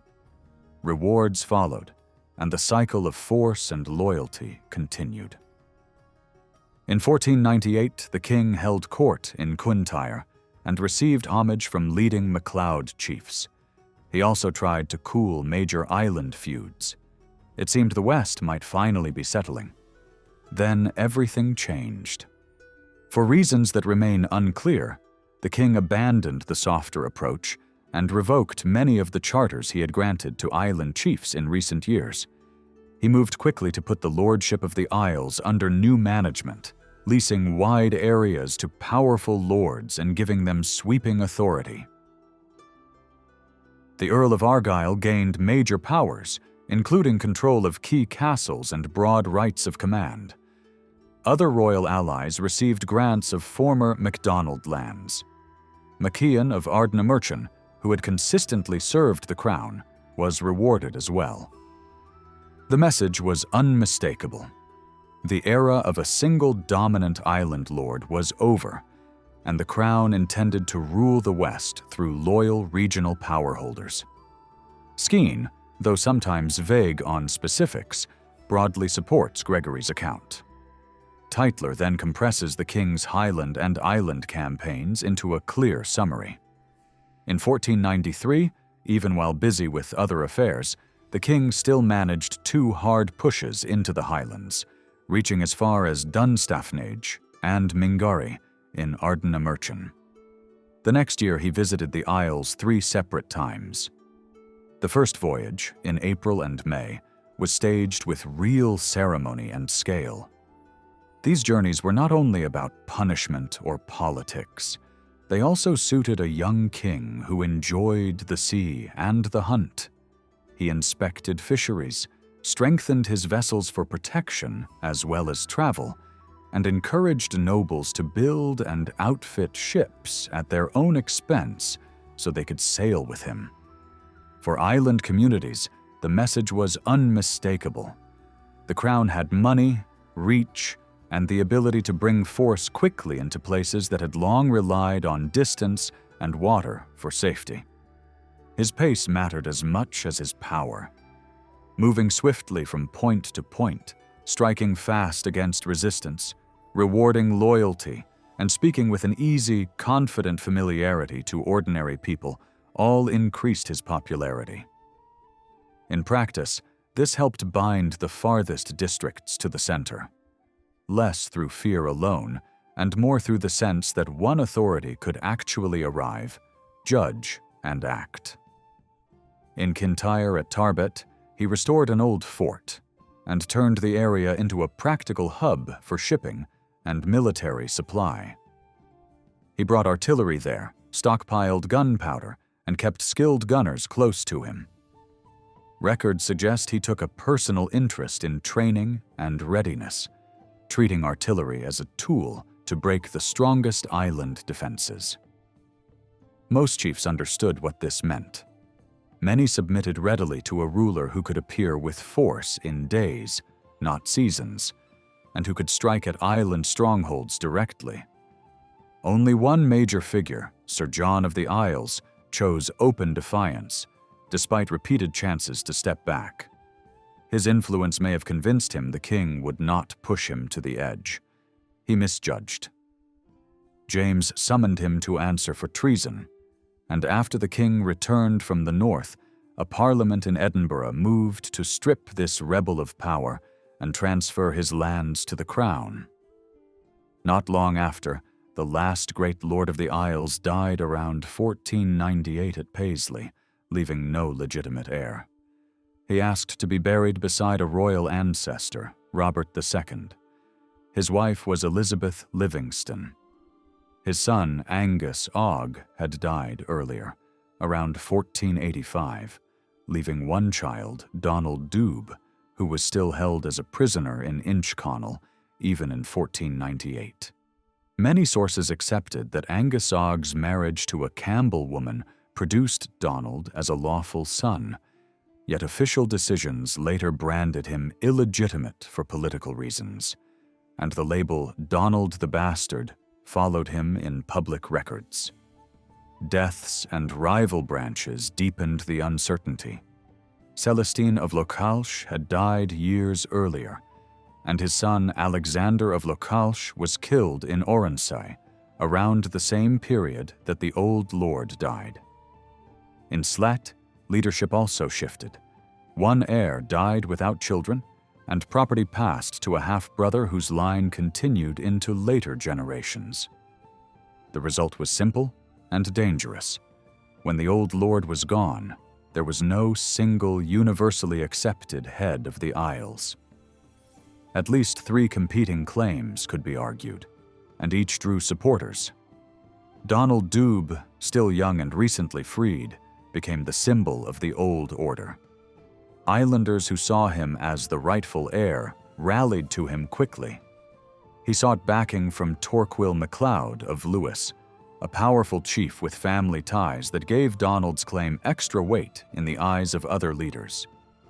That support mattered, because many assumed a close relative would not risk everything for a cause he believed false. The crown reacted fast once it understood what was forming. Torquil was ordered to hand Donald over. He refused, and the government treated that refusal as treason, announcing forfeiture against him and moving to tighten control over contested districts. In the same period, the king tried to win over major Highland chiefs by negotiation and promises. Some visited court and spoke the language of cooperation. But once back in the north, old loyalties and local pressures pulled them toward the island cause again. For several years, the region looked quiet on the surface. Then, suddenly, royal policy hardened. Earlier grants and protections were revoked, powerful offices were concentrated in new hands, and plans were made to lease or reassign island lands to reliable men. To communities who had lived under the lordship system for generations, this felt less like reform and more like dispossession. Anger turned into action. Rather than wait to be dismantled piece by piece, rebels struck first, raiding hostile districts and burning key settlements. The violence spread quickly, exactly the nightmare the crown had hoped to prevent. In 1503, Parliament doubled down on control. New administrative divisions were created, and new sheriffs and permanent courts were assigned to enforce law in places that had often ignored it. Sessions were ordered for the north at Inverness and Dingwall, and for the south in the Tarbet area. Some districts were commanded to attend courts they had long avoided, and the wording of the measures revealed how unsafe travel and justice still were. Military pressure followed. A major campaign was organized, with artillery shipped for sieges and fleets used to reach coastal forts. Early operations achieved less than expected, and the rebellion proved harder to crush than planners assumed. The next year, with the danger growing, the king committed more force. Attacks came from multiple directions, land armies pressing from north and south, while royal ships supported operations along the coasts. Under that pressure, the island coalition began to split. Powerful chiefs, including major MacLean leadership, submitted, and their dependent allies followed. Important MacDonald branches also came in. One of the last large holdouts was Torquil of Lewis, who had invested deeply in the rebellion and may have believed there was no safe way back. In 1506, Parliament formally declared Torquil forfeit, and a northern expedition reduced Lewis, taking Stornoway and forcing obedience across the island. Torquil himself was not clearly captured, and his later fate is uncertain, but later grants suggest the government restructured Lewis to prevent his direct line from regaining control. Even after the rebellion was broken, one central government goal, replacing the old island populations with entirely new, true tenants, did not fully succeed. Many clans stayed on their lands in practice, whether legally secure or not. Donald Dubh was captured again and sent to Edinburgh Castle, where he remained for decades, only escaping much later. During his long captivity, the Isles did not become peaceful. Feuds continued, property disputes flared, and raids punished communities seen as collaborators. Yet a change was visible. Where earlier centuries might have settled everything by war between clans, more conflicts were now pushed by royal pressure into councils, arbitration, and legal rulings.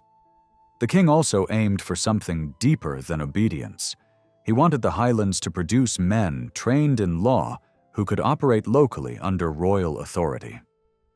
Grants were used to fund education for that purpose, with the expectation that trained Highlanders would return as legal professionals in the Isles. It was a small move, but it shows a larger plan, not only to defeat rebellions, but to reshape the system that allowed them. From the suppression of the last major rising until the catastrophe at Flodden in 1513, the western region appears to have avoided another full-scale upheaval. Royal authority was strengthened through sheriffs, garrisons, and construction projects in key castles. Over time, influence that had once belonged to the Earls of Ross and the Lords of the Isles shifted toward new royal power brokers in different zones: Argyll in the south and Huntly in the north. Meanwhile, some young heirs from rival island lines were raised close to the king, educated in the lowlands, and treated as tools for a new order. One such figure, Donald Galda, grew into a royal favorite, allowed to hold much of his inheritance and to visit the Isles, carefully watched but clearly marked out for future use. The different branches of the MacDonald name were, in many places, worse off than they had ever been. In Sleat, Hugh's eldest son John handed over his lands to the Clanranald line. That left many of his own followers suddenly without a lawful base to live on. The government distrusted them, and over time poverty and pressure pushed some into outlaw life, raiding and resisting simply to survive. In the south, the Clan Ian More branch from Islay had no secure holdings left in Scotland at all. They lived mainly on their Irish estates in the glens across the water, with their position at home weakened. In Lochaber, the Keppoch MacDonalds were struggling with internal conflict. Their troubles ended with the elders of the tribe removing one chief and replacing him, and at the same time, their claim to the land was shaky. They were effectively living there as occupants, not as people protected by clear legal ownership. In Moidart, the story turned darker. Their chief, Alan MacRuairi, had enjoyed influence at court for a time, but in 1509 he was tried, condemned, and executed in front of the king at Blair Athol for an offense that later writers did not clearly record. His successor, Ranald MacAllan, was executed as well in 1513 at Perth after a trial held before the king, again with the exact cause left vague in the surviving narrative. While these Western families were being squeezed by harsh policies after 1493, one branch gained strength by doing the opposite of the others. The Ardnamurchan MacDonalds had stood with the crown during the recent uprisings, and their loyalty brought rewards. As they grew stronger, they also became more hated by neighboring island groups.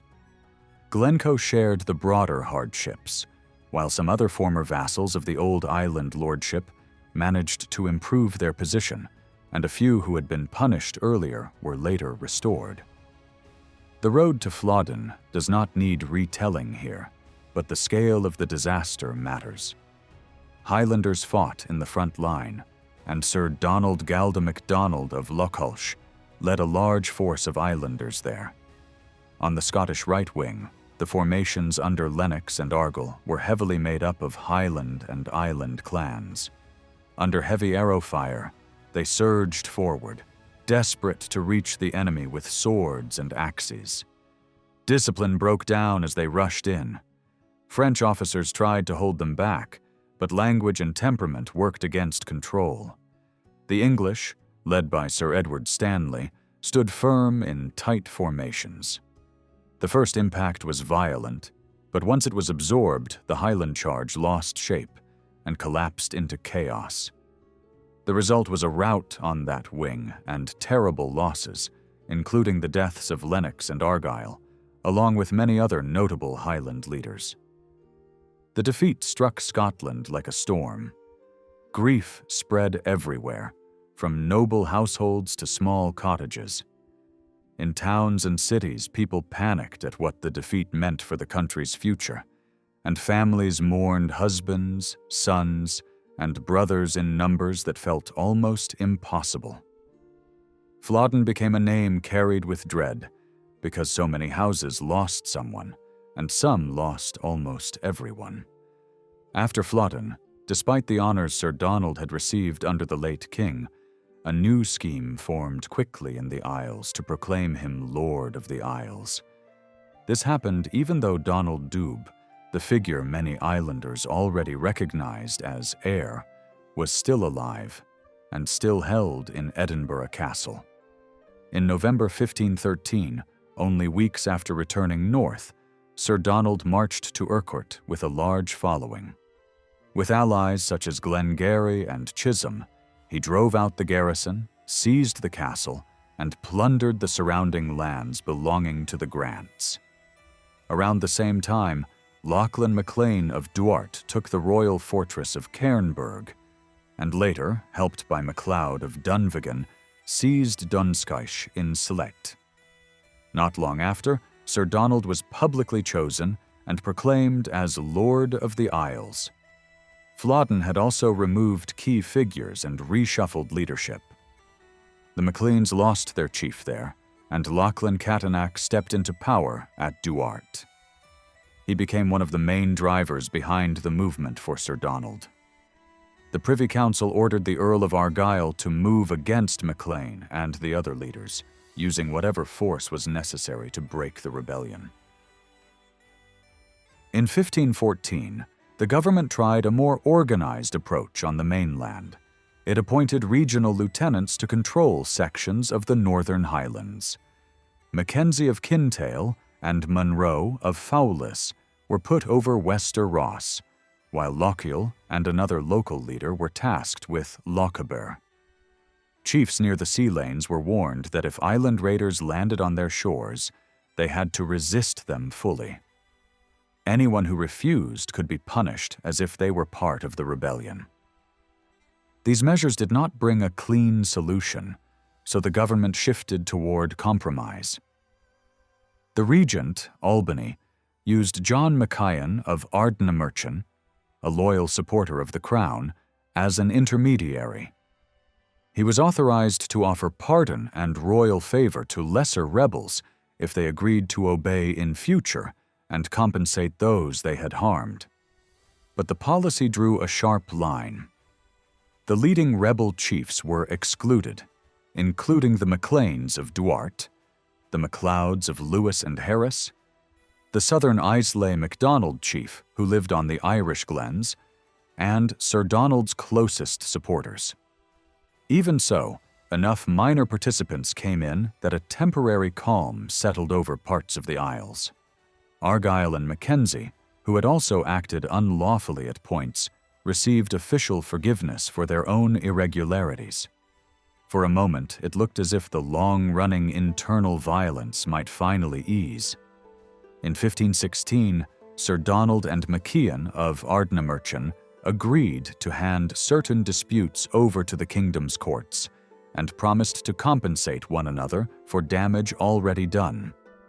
Sir Donald even appeared at court under safe conduct and pursued legal action against Argyll.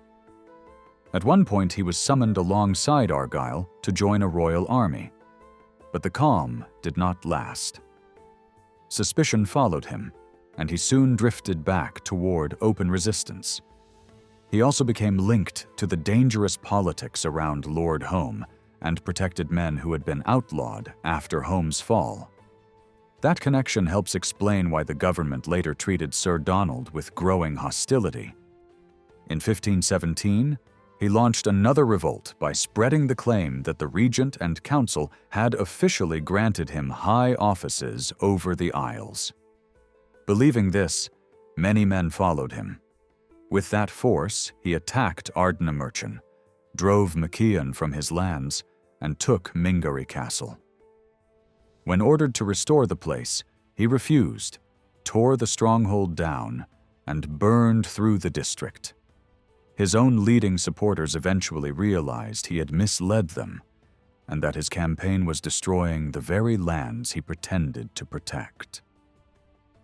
When he rejected their advice, they decided to seize him and hand him over to the regent. Sir Donald escaped, but 2 of his brothers were captured by the same powerful chiefs who had previously supported him, including MacLean of Duart and MacLeod of Lewis. They then turned against him, submitted to the regent, and tried to explain away their earlier involvement. In the same year, several major chiefs presented formal requests to the Privy Council about how to handle the Isles and how to crush Sir Donald's party. Argyll demanded sweeping authority, arguing that he had already spent heavily and could keep order if given control. The government granted him a time-limited command over most of the Isles and nearby coasts, with certain mainland districts excluded. He also received power to accept submissions, offer pardons, and restore property and leases if hostages and security were provided. The logic was blunt. The council believed promises alone would not hold men who could change sides quickly. Sir Donald, his brothers, and his core supporters were specifically excluded from these benefits.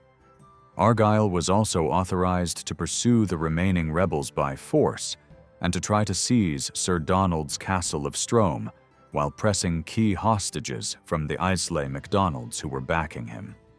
MacLean of Duart made demands of his own.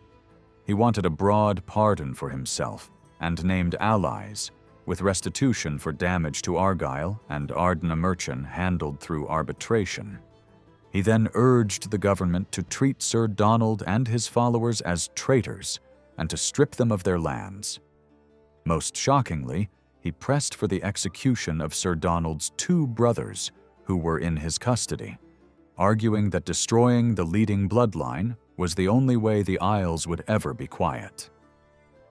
In return for service, he also asked for valuable land grants and privileges for collecting royal dues across large areas. The council accepted many of his requests, but limited some rewards to temporary terms. Even by the standards of that brutal era, MacLean's behavior stands out as cynical. He had been a central player in the same rebellion he now denounced, and he tried to buy safety by offering up prisoners who had once been allies. Later writers, including those sympathetic to the MacLean line, describe Lachlan Catanach as violent, reckless, and lacking the qualities that usually earn even harsh leaders a grudging respect. According to that tradition, chiefs and gentlemen debated whether he should even be allowed to succeed, hoping youth might soften him. It did not. He benefited from braver men around him in early actions, but when pressure came from the crown, he shifted quickly, asked for personal forgiveness, and urged the state to eliminate others. In these accounts, he is portrayed not as a principled loyalist, but as a man trying to survive by betraying whoever was most convenient. The council argued for a time about what should happen to Sir Donald Galda's 2 brothers, the prisoners whose deaths MacLean of Duart demanded so aggressively. At first there was hesitation, because not everyone agreed that execution was the best choice. In the end, the harsher side seems to have won the debate. Later, writers suggest the sentence was probably carried out, even if the surviving record never states it in a single clear line. Other island leaders were trying to secure their own safety at the same time. MacLean of Lochbuy and Alexander MacLeod of Harris were granted pardons for themselves and their men once they handed over hostages. MacLeod pushed for more and asked for permanent control of Trotternish, but the government refused to grant it outright. Instead, he was allowed to keep holding the area as a royal tenant, much as he had done before. Meanwhile, Huntly and Argyll made practical agreements about when and how to remove certain groups from disputed districts if trouble flared again. Maclean of Duart appeared before the council and swore loyalty to the king and the regent. He promised to support Argyll in keeping order in the Isles, to help maintain peace, and to back the government's effort to enforce justice. Even with these promises on paper, Sir Donald stayed free. Search parties chased him without success, and he kept slipping away. In the end, with help from old allies who still had influence, he turned his attention to revenge, aiming at the man he believed had helped destroy his family line in the past. Macian of Ardnamurchan. Macian's story explains why he became such a target. He had been one of the strongest supporters of King James IV in the Isles, and his service was rewarded. He had captured a powerful kinsman from Islay for the crown, and he was also linked in tradition to the killing of Sir Alexander of Lochalsh. The benefits he gained from royal favor continued even after the king's death. Macian also understood what that meant. The families of the men who had fallen would not forget. They might wait, but they would not forgive. Because of that, Macian quickly joined Argyll's campaign against the island rebels after Flodden and stayed consistent in his opposition to Sir Donald and his faction. His lands paid the price. Enemies hunted him relentlessly, not only Sir Donald's men but also Alexander of Islay, who had personal reasons of his own. Even though Alexander was married into Macian's family, he was determined to repay blood with blood for earlier killings tied to Macian's rise. Not long after major island chiefs began submitting to the government, Sir Donald moved south with strong support from the MacLeods of Lewis and Rosse. In Ardnamurchan, he joined forces with Alexander of Islay. Together they attacked Macian at a place remembered as Creag and Airgid. Macian was defeated and killed there, along with 2 of his sons and many of their followers. The strike was decisive, and it removed one of the crown's most reliable partners in the region. One tradition from the Sleat historian tells the story in a dramatic, almost folktale style. It describes Donald Galda as living in a poor and reduced state for a time, gathering supplies and small gifts from people who still respected his birth. A man in his company urged him to stop living like a minor farmer and instead use what he had to hire fighters and make a bold move. The plan was to start by seizing the Laird of Rosse, considered weaker than other island leaders, and then use that opening to build alliances. In that version, Donald and his men captured Rosse and then traveled to Lewis to meet the MacLeod chief. A strange moment follows. Whales supposedly washed ashore in the bay, and the MacLeod chief went out to cut them down. Rosse advised Donald to stay close and help, and Donald did so. The MacLeod chief noticed the young man's energy and presence and decided he deserved support and advancement. After that, several island leaders met and discussed who should be raised as Lord of the Isles. One candidate suggested was Donald Gruamach, who was seen as having a stronger blood claim than Donald Galda. But the story says Donald Gruamach refused, warning that the job would be dangerous and that he would not take part while Donald Dubh was still alive. Politics and personal grudges pulled in different directions. Some feared that if Donald Galda rose too high, he would pursue revenge for his father's death. Others were willing to back him because it suited their momentary interests. In the same tradition, the decision to proclaim Donald Galda is followed almost immediately by violence. At a gathering in Morvern, Macian of Ardnamurchan arrived despite a warning to stay away. Signs and omens are described: a black sheep entering a tent, a salmon missing an eye, and a place name that was said to carry a warning. Then the killing began. Macian fled, but was caught and killed, along with his sons and many of his people. The story frames this as the moment when the old feud finally exploded into open slaughter. Soon afterward, the same tradition claims Donald Galda died only weeks after being proclaimed Lord of the Isles, and that other figures tied to the conflict were later executed by royal order. Whatever one thinks of the details, the broader point remains. The Isles were still unstable, leadership was contested, and vengeance was constantly shaping decisions. For some time, the government had been preparing legal action against Sir Donald for treason. When news of Macian's death reached the council, Argyll pushed hard for a full forfeiture.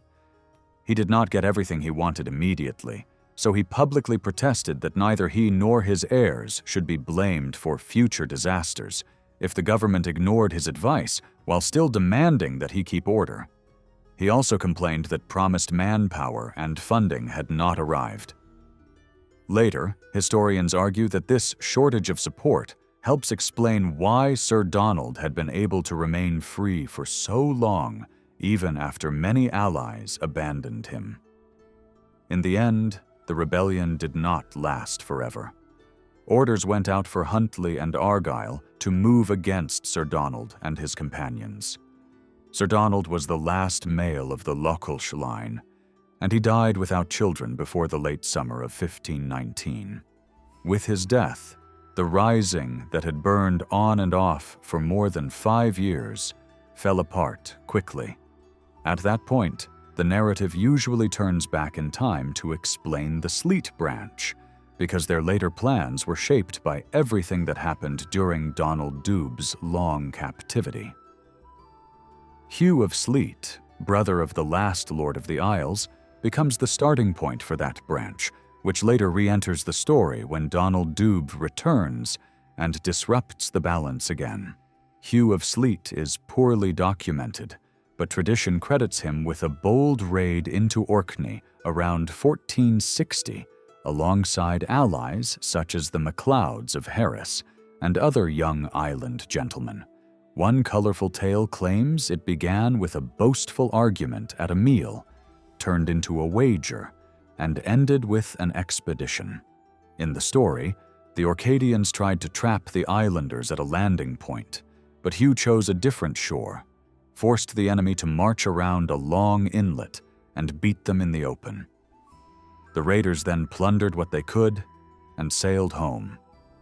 The same tradition also claims Hugh fathered a son in Caithness with a woman from the Gunn family, explaining later Sleat connections to that region. What matters for the political story is that Hugh held Sleat and had claims across parts of the Isles through grants made in the late 15th century. He died in the same year as his brother John, the last Lord of the Isles. Hugh's eldest son, John, followed him but died without children a few years later. Leadership then passed to John's half-brother Donald, known as Donald Gaelic. His legitimacy was questioned by some, and his position was weak. In practice, the Sleat lands and influence were contested, and rival branches exploited the uncertainty. The situation worsened when Donald Gaelic was killed by a half-brother, a violent figure remembered as Archibald Dubh. After the murder, Archibald tried to take Sleat for himself, but was driven out. For a time he turned to piracy, then later won a pardon by betraying fellow outlaws, and eventually returned to Skye. However he achieved it, he ended up acting as the local ruler in parts of the region with government recognition, showing how messy and flexible power could be in the Isles during these years. During the early 1500s, when Donald Dubh's first rising broke out, the Sleat line did not present itself as the rightful head of the old lordship. Like other island vassals, they supported Donald Dubh's claim. Their own lands were often controlled by rival families, especially Clanranald, and Sleat's authority remained secondary. By the late 1520s, a major shift in royal policy changed the landscape again. After James V escaped the control of powerful nobles who had effectively ruled in his name, the government began canceling questionable land titles granted during that earlier period. Future grants in the West were to be more tightly controlled, guided by the council and by Argyll's authority in the Isles. That change helped spark new disputes in both the north and south. One major northern conflict centered on Trotternish in Skye. Earlier, different MacLeod leaders had been given overlapping rights to that office and its lands. Leases and local appointments changed hands repeatedly, especially as executions and killings removed key players. After Archibald Dubh was killed by his own nephews, MacLeod of Dunvegan held influence in Trotternish under royal authority. But during the era when contested grants were flying around, he also gained claims that threatened the Sleat MacDonalds. That raised the temperature fast. Donald Gruamash, leading the Sleat faction, sought help from John MacTorquil MacLeod, a man with his own grievances and little legal security. Together they pushed Dunvegan's men out of Trotternish and blocked efforts to enforce Dunvegan's claims in Sleat and North Uist. Trotternish returned to Sleat control, and John MacTorquil, taking advantage of weakness in Lewis leadership, seized the Lewis lands as well and held them during his lifetime, supported by the same coalition that had driven out Dunvegan. The Islay branch of Clan Donald was one of the groups the Earl of Angus tried to win over by handing out pieces of territory that had fallen back under royal control after the old lordship of the Isles collapsed. Angus used the same approach with Hector Moore, the MacLean chief of Duart. But those favors did not last. The council later cancelled them, treating them as if they had never existed. Argyll pushed harder than anyone for that reversal, and it is easy to see why. If earlier grants were wiped away, the land could be redistributed, and Argyll expected to be the main winner. That sudden change lit the fuse. The MacLeans wanted payback for the killing of their former chief Lachlan Catanach, and they aimed their anger at the Campbells of Argyll. Fighters from Islay and Duart struck Campbell lands at places like Roseneath and Cregnish, burning property, ruining farms, and killing people without mercy. The Campbells answered in the same language, laying waste parts of Mull and Tyrie, and then pushing the destruction onto Morvern on the mainland. Violence escalated so quickly that it began to look less like a feud and more like a regional war. Argyll's family then tried to secure sweeping emergency powers to crush the unrest. Sir John Campbell of Cawdor asked the council to let Argyll call up able-bodied men from several lowland districts and gather them at Lochranza on Arran, fully supplied for a long campaign. The council refused that demand, saying it would damage those counties because it was harvest season. Even so, they did not leave Argyll empty-handed. They approved artillery and gunpowder to be sent to Dumbarton, along with gunners and carpenters, so that Argyll could besiege island strongholds if he needed to. At the same time, the government tried a controlled diplomatic step. A royal messenger was sent to Alexander of Islay with a warning: lay down arms or face the charge of treason. If Alexander showed any willingness to obey, the messenger was instructed to negotiate a safer path, allowing him to come to the king, explain his complaints in person, and accept royal protection. The price was serious. He would have to give hostages from the lowlands and agree to pay rents and duties on whatever lands the crown assigned him. That attempt failed. The messenger returned within weeks, reporting that Alexander would not submit. With that answer in hand, the council ordered Argyll to move directly against the rebels. For months, the results were limited. So in early 1538, the government expanded the plan and increased the pressure. Tenants across the Isles were summoned to appear before the king to discuss stable rule, and they were warned not to support rebel leaders or gather armed bands. A sizable lowland force was ordered to join Argyll for a full month of service, and several burghs were told to provide boats and supplies for the campaign, with payment guaranteed. To remove excuses, the Crown also offered safe passage to island men who feared traveling through the lowlands, protecting them to court and for a fixed period after, so they could return home without being attacked. These measures worked on a number of prominent chiefs. 9 leading figures, speaking through Hector MacLean of Duart, sent offers of submission, and among them was Donald Gruamach MacDonald of Slet. The Crown promised them protection against Argyll and any other enemy if they came to the king by a set date and stayed as long as required. The safe conduct was to continue long enough for them to reach home afterward. To guarantee their safety even more, the king demanded hostages from the Campbell side, with named Campbell gentlemen held in Edinburgh Castle. Then everything stalled because Argyll died that same year. With no final settlement achieved, the Crown decided the next year to prepare a full-scale royal expedition into the Isles. The southern counties were ordered to gather with 40 days of provisions, while the northern counties were commanded to assemble under the king's lieutenant in the north.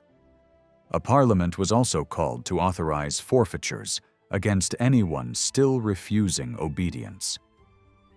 The preparations were so massive that the rebel leaders understood they were running out of room. Before the king sailed, the main leaders Alexander of Islay and MacLean of Duart secured a formal guarantee of safety and went to Stirling to submit. They agreed to conditions the government accepted, and because the chief instigators had now yielded, a personal royal invasion was judged unnecessary. Command was instead given to Murray and the new Earl of Argyll.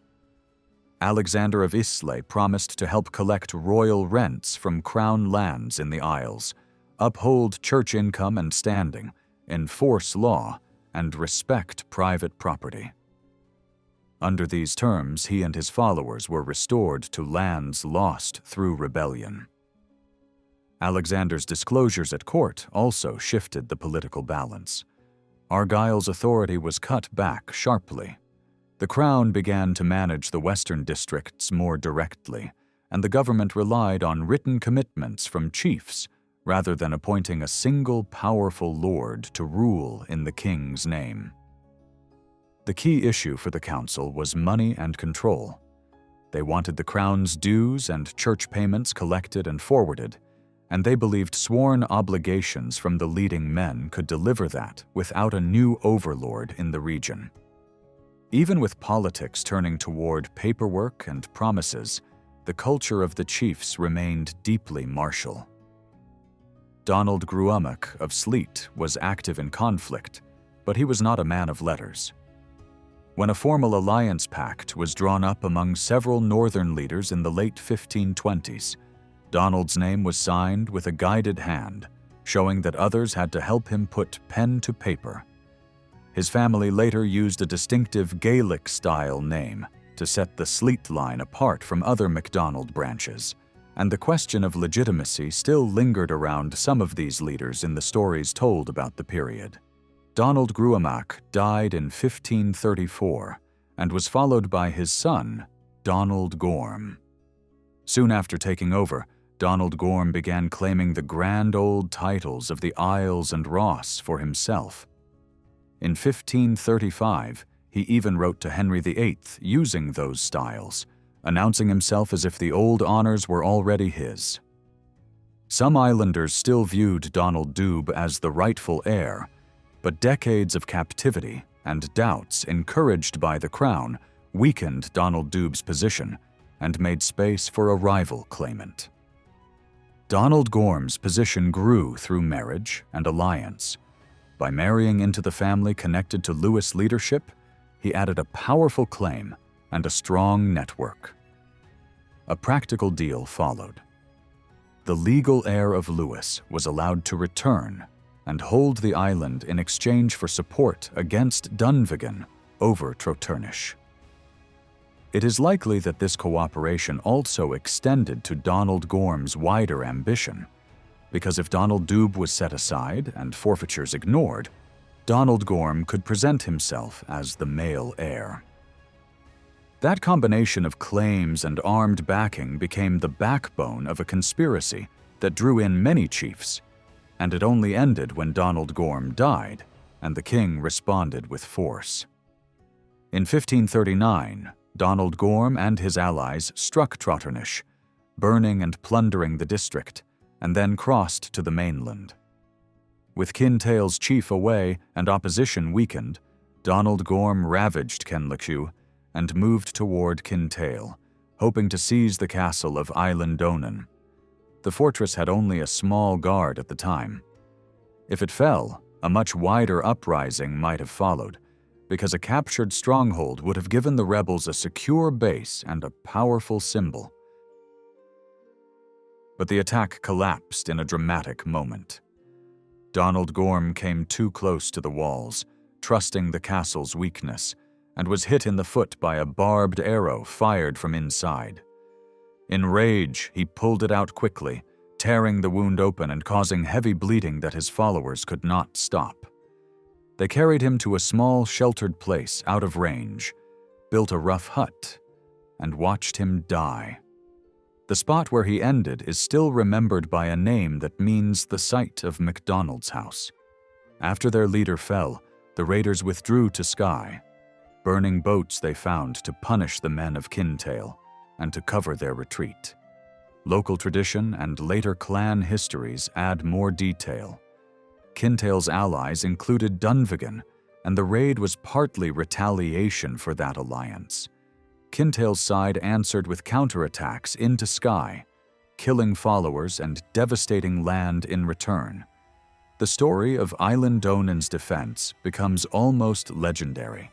The garrison was tiny, the governor was killed by arrows, and one defender saved his last barbed arrow for the perfect moment. When Donald Gorm exposed himself while scouting the walls, that arrow struck, and the wound ended the entire campaign.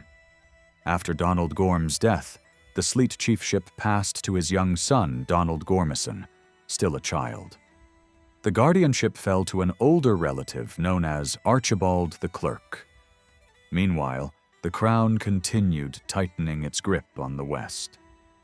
In 1540, the king planned a major voyage with the royal fleet to the northern and western coasts and islands, aiming to restore order in regions neglected during his minority and scarred by clan warfare and sea raiders. Once the queen gave birth in late May, the expedition began.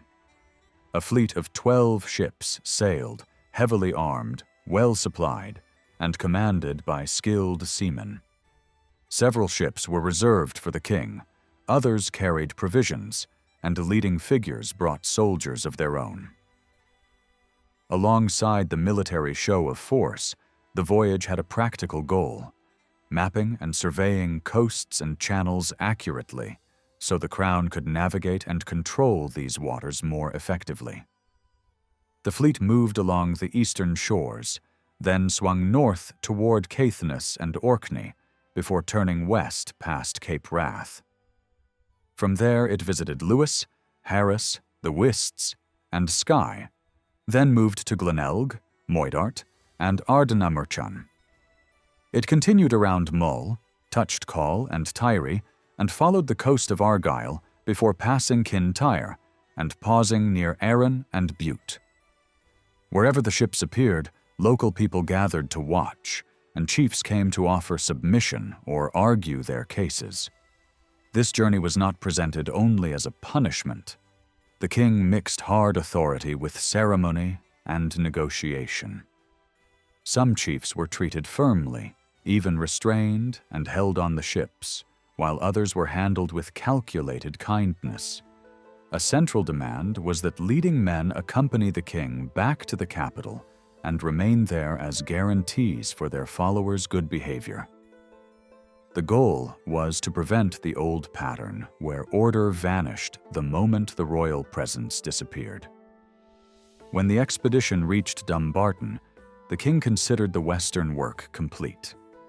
The ships were ordered onward toward Leith, while the king returned to court, where political rivalries quickly resurfaced.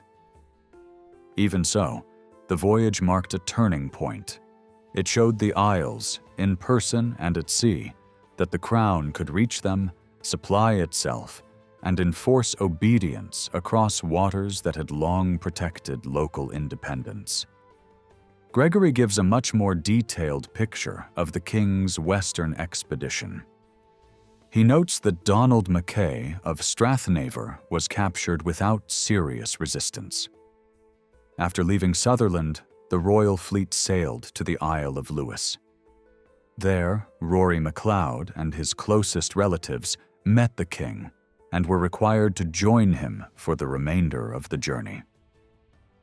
The fleet then moved along the western coast of Skye, where Alexander MacLeod of Dunvegan was forced to board the royal ships. Rounding the northern tip of Skye, the king reached Trotternish, an area recently devastated by the Chief of Slate. At Trotternish, several leaders claiming descent from the old lords of the Isles came forward to meet the king.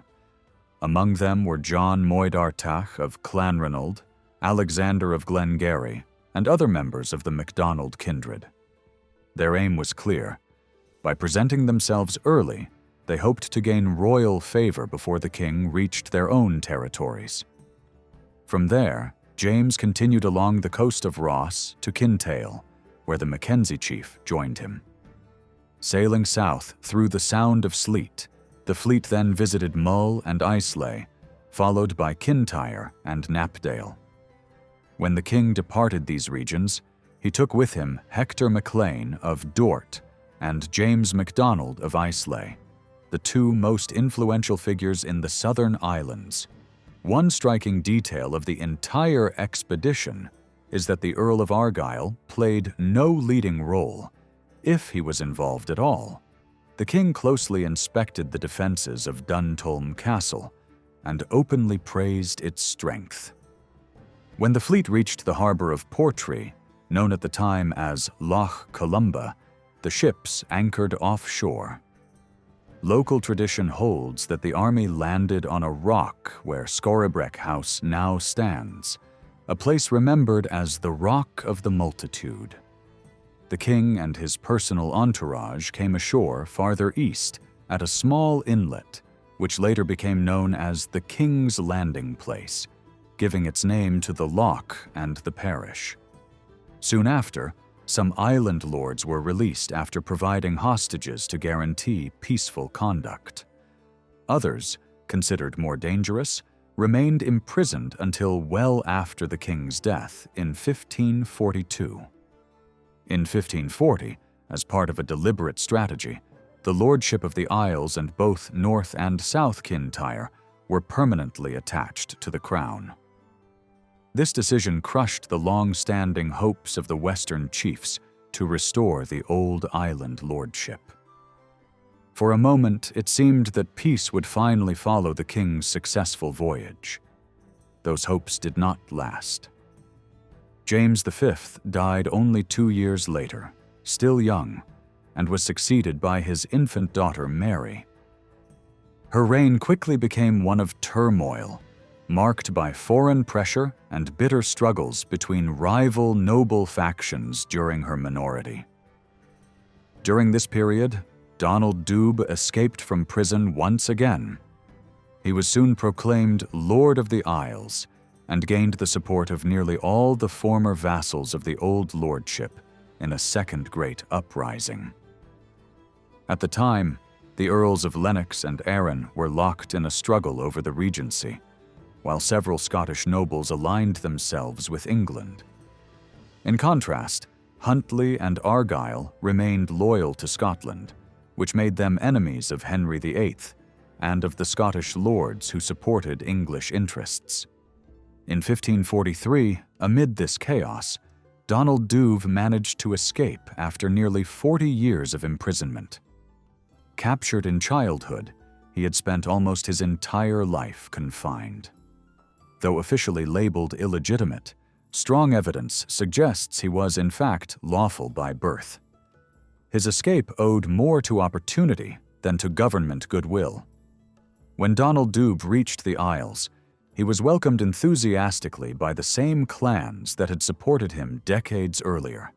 With their backing, he prepared to challenge Argyll and Huntly, who had gained influence in the Isles during his long absence.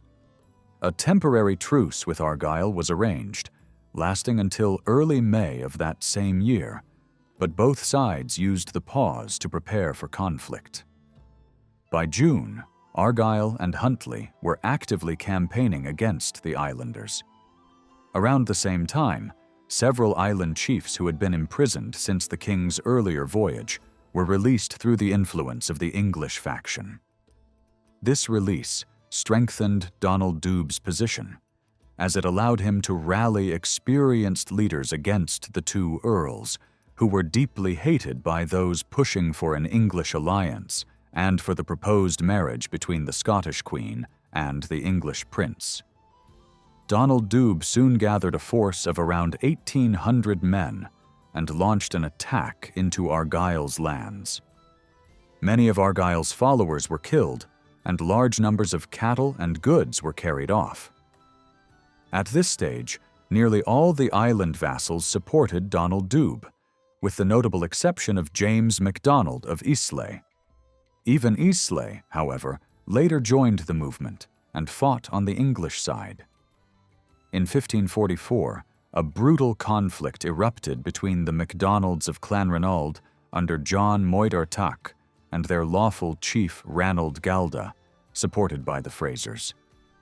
This feud culminated in the bloody Battle of Blar Laina, which is best addressed separately under Clanranald history.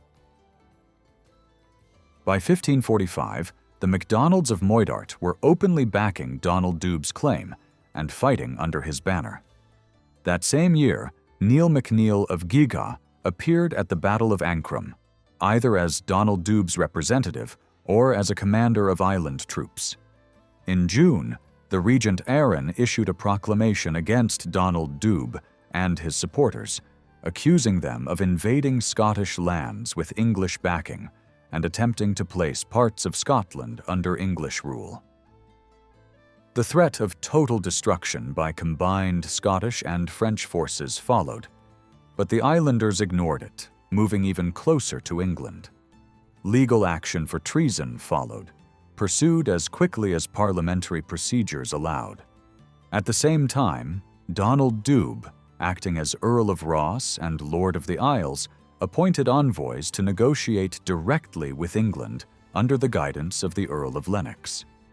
In their message to Henry's council, they openly justified their hostility to Scotland by recalling decades of executions, betrayals, and destruction suffered by their families. They described prison sentences, murders carried out under false trust, and entire clans devastated in bloodshed and fire. The island council supporting Donald Dubh included chiefs from nearly every major Western clan. None of them could write their names, yet all committed themselves to the cause. Later accounts confirm their presence and agreement, even if the order of names varies. In August, Donald Dubh and his followers gathered in Ireland with a massive force and formally swore loyalty to the English king under Lennox's direction. They recognized Lennox as the rightful regent of Scotland and agreed to support English aims, including the proposed royal marriage. James MacDonald of Islay was notably absent, though his brother Angus took part. Reports from Ireland described the island force as tall, heavily armed warriors, most wearing mail and carrying long swords and bows. Thousands more remained in Scotland to contain Huntly and Argyll. In total, Donald Dubh commanded around 8,000 men, an extraordinary achievement for someone who had spent most of his life imprisoned. English money clearly played a role in holding these rival clans together, though loyalty to the old island lineage and hatred of Argyll were also powerful motives. Negotiations in England resulted in formal agreements. Donald Dubh received a confirmed annual pension and promises of protection. In return, he pledged full military support against the Scottish regent and loyalty to England. Plans were drawn for a combined Irish and island invasion of Scotland, but delays caused by events on the eastern border prevented it from happening. As time passed, disputes over pay divided the island leaders. The army dissolved, and each chief returned home.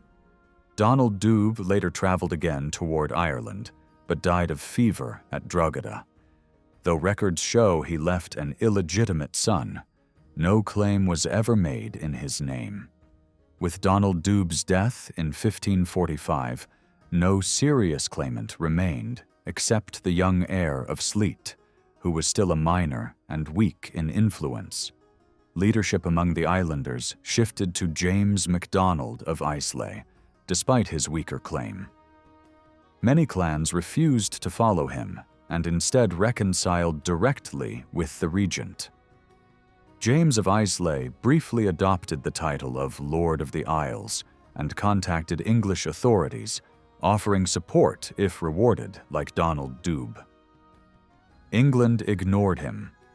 Soon after, he abandoned the title, returned to Scottish loyalty, and lived out his life as a subject of the crown. In the following decades, island feuds continued, but the MacDonalds of Sleat remained largely quiet. In 1554, Huntly and Argyll were ordered to crush Clanranald, the heir of Sleat, and MacLeod of Lewis for failing to give hostages, though little came of it. During Queen Mary's reign, Argyll once again expanded his influence through calculated alliances and marriages. By manipulating guardianship rights and clan rivalries, he secured control over key families in Skye, Harris, and North Uist. Even when ancient custom blocked strict feudal law, Argyll ensured that every concession brought him power, loyalty, or money in return. By the mid-16th century, the old island order was broken. Titles survived, but authority had shifted. The crown, not the clans, now held the final word in the Western Seas. People who have already read earlier accounts of the Lewis conflict know how brutal the long struggle became between the MacLeods of Lewis and the Mackenzies of Kintyre. Over time, the MacLeods were pushed to the edge of destruction, and their island power base was eventually taken over by the Mackenzies. In the early stages of this fighting, the MacDonalds of Sleat backed the MacLeods, and that choice brought consequences. Mackenzie raids repeatedly struck Sleat territory in Skye, with farms looted and communities shaken. The violence grew so serious that the government could no longer ignore it. On the 1st of August 1569, the regent, the Earl of Moray, issued a formal settlement at Perth between Donald Gormison MacDonald of Sleat and Colin Mackenzie of Kintyre. The aim was to stop the cycle of revenge and restore order in the north and west. The ruling basically declared a complete reset. Both sides were commanded to forgive and permanently abandon every past killing, raid, theft, arson, and destruction carried out by them or by anyone acting for them. From that moment forward, they were required to live as reconciled neighbors, not as enemies. The decree also targeted the troublemakers who were driving the feud. Donald of Sleat was ordered to restrain Rory MacAllan, known as Nimniach, and to ensure he never again attacked the lands or tenants of the Laird of Gairloch. If Rory refused to obey, Donald had to cut him off completely, give him no shelter, no support, and treat him as an outlaw. On the other side, Colin Mackenzie was required to restrain Torquil MacLeod, known as Connaught, and to stop any harassment of Sleat lands and people. If Torquil resisted, Mackenzie was bound to treat him the same way, denying him protection and driving him out. The decree also set a new rule for future incidents. If a murder or raid happened without a chief's direct approval, the injured side could not answer with private vengeance. The complaint had to be taken to the other chief first, demanding compensation and correction. If that failed, the matter had to go through the normal legal system. If either side broke the agreement, the regent declared he would treat the offender as an open enemy and would support the wronged party. Even worse, all the old crimes that had been forgiven would immediately become active again, as if the settlement had never existed. Despite ongoing local quarrels with nearby families, the MacDonalds of Sleat did not appear to fall into major government trouble, while Donald Gormison led them. Later writers describe the Highlands and Isles in this period as tense but directionless. Repeated failures taught the Western clans that the old lordship of the Isles would not return. Instead of uniting around a common cause, chiefs focused on protecting their own ground, expanding where possible, and defending against stronger neighbors. Large-scale rebellion faded, but violent disturbances still flared often enough to keep the government involved. Donald Gormison married Mary, a daughter of Hector MacLean of Duart. They had 3 sons. The eldest, Donald, became the heir. The second, Archibald, known as the Clerk, married Margaret, a daughter of Angus MacDonald of Islay and the Glens, and from that marriage came a son named Donald and a daughter named Maria. A third son, Alexander, is mentioned, but there is no clear record of whether he left descendants. Donald Gormison died in 1585, and his eldest son succeeded as the next chief of Sleat.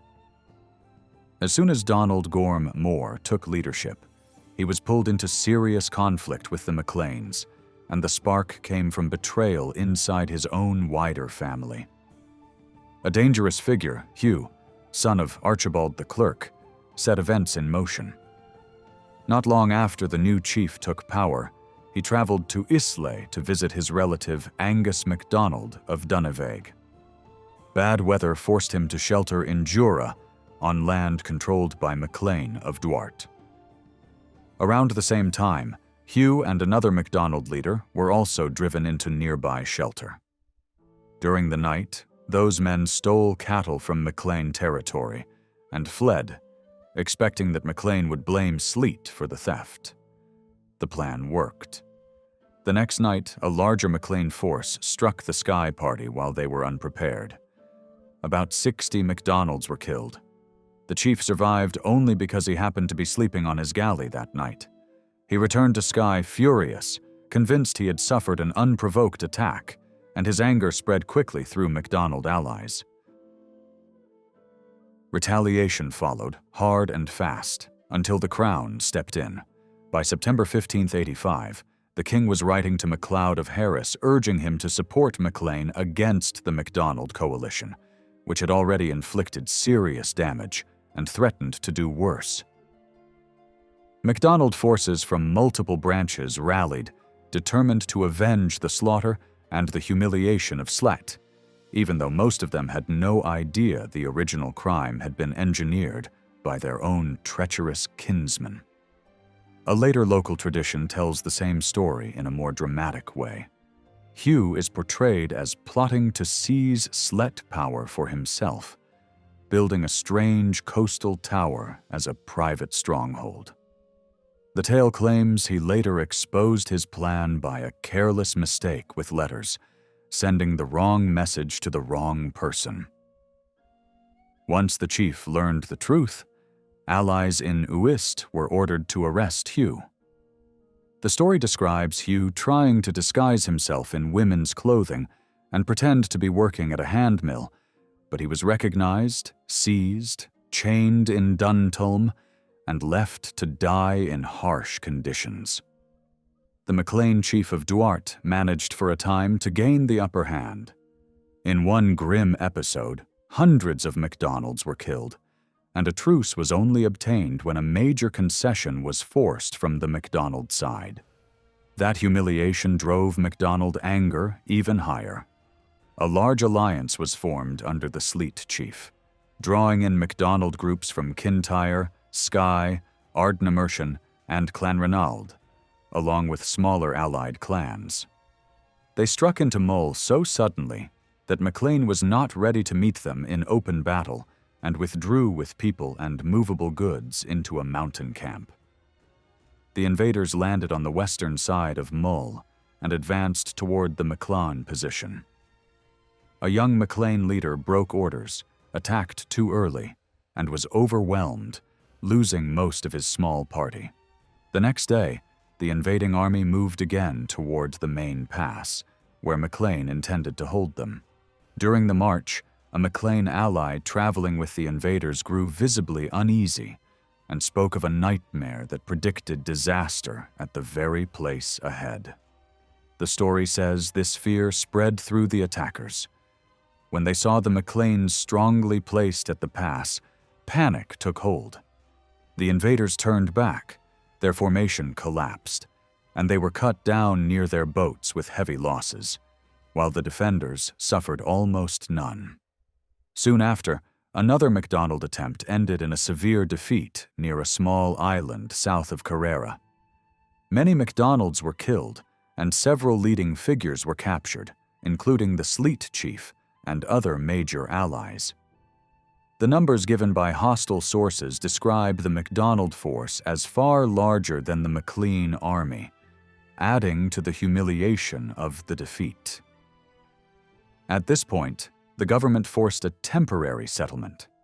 Prisoners had to be released, hostages were demanded as guarantees, and both clans were ordered to stop raising armed gatherings or attacking each other. The goal was to keep the region quiet while the crown tried to impose a lasting settlement.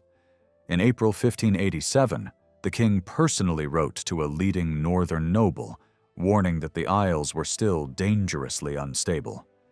He urged immediate messages to major western chiefs, commanding them to remain calm, avoid mustering forces, and not interfere with royal plans to settle the disputes. The message emphasized that the crown wanted order and that further violence would not be tolerated. Around the same time, Parliament passed a hard new policy designed to control clan violence. Chiefs and major landlords were required to provide large financial guarantees for the behavior of their followers. If a chief failed to compensate victims quickly for damage caused by his men, the injured side could pursue the chief's guarantors in court. If the chief could not repay them, the crown could impose serious penalties and confiscations. It was a direct attempt to make leaders financially responsible for every outbreak of violence. By 1589, pardons were issued to several island chiefs for crimes committed during the recent feuds, and some were encouraged to come to Edinburgh to discuss good order with the king and council. Among those who came were Lachlan MacLean of Duart, Angus MacDonald of Islay, and Donald Gorm Moore of Sleat. Then the government betrayed their trust. The three were seized and locked in Edinburgh Castle, and one of them was even pushed toward prosecution for offenses that had supposedly been covered by official pardons. Eventually, they were released, but only after paying heavy fines and accepting strict conditions. Hostages were demanded to ensure future obedience, and additional guarantees were taken through powerful, noble intermediaries. Even then, the chiefs later resisted carrying out the terms forced on them, and the crown escalated again. They were summoned to appear and comply, with threats that their pardons would be cancelled, their lands confiscated, and hostages executed. In 1592, Parliament backed the king with a promise of full national support to crush rebellious leaders in the Highlands and Isles. Formal treason cases were raised against Angus of Islay, Donald Gorm of Sleat, John of Ardnamurchan, and others.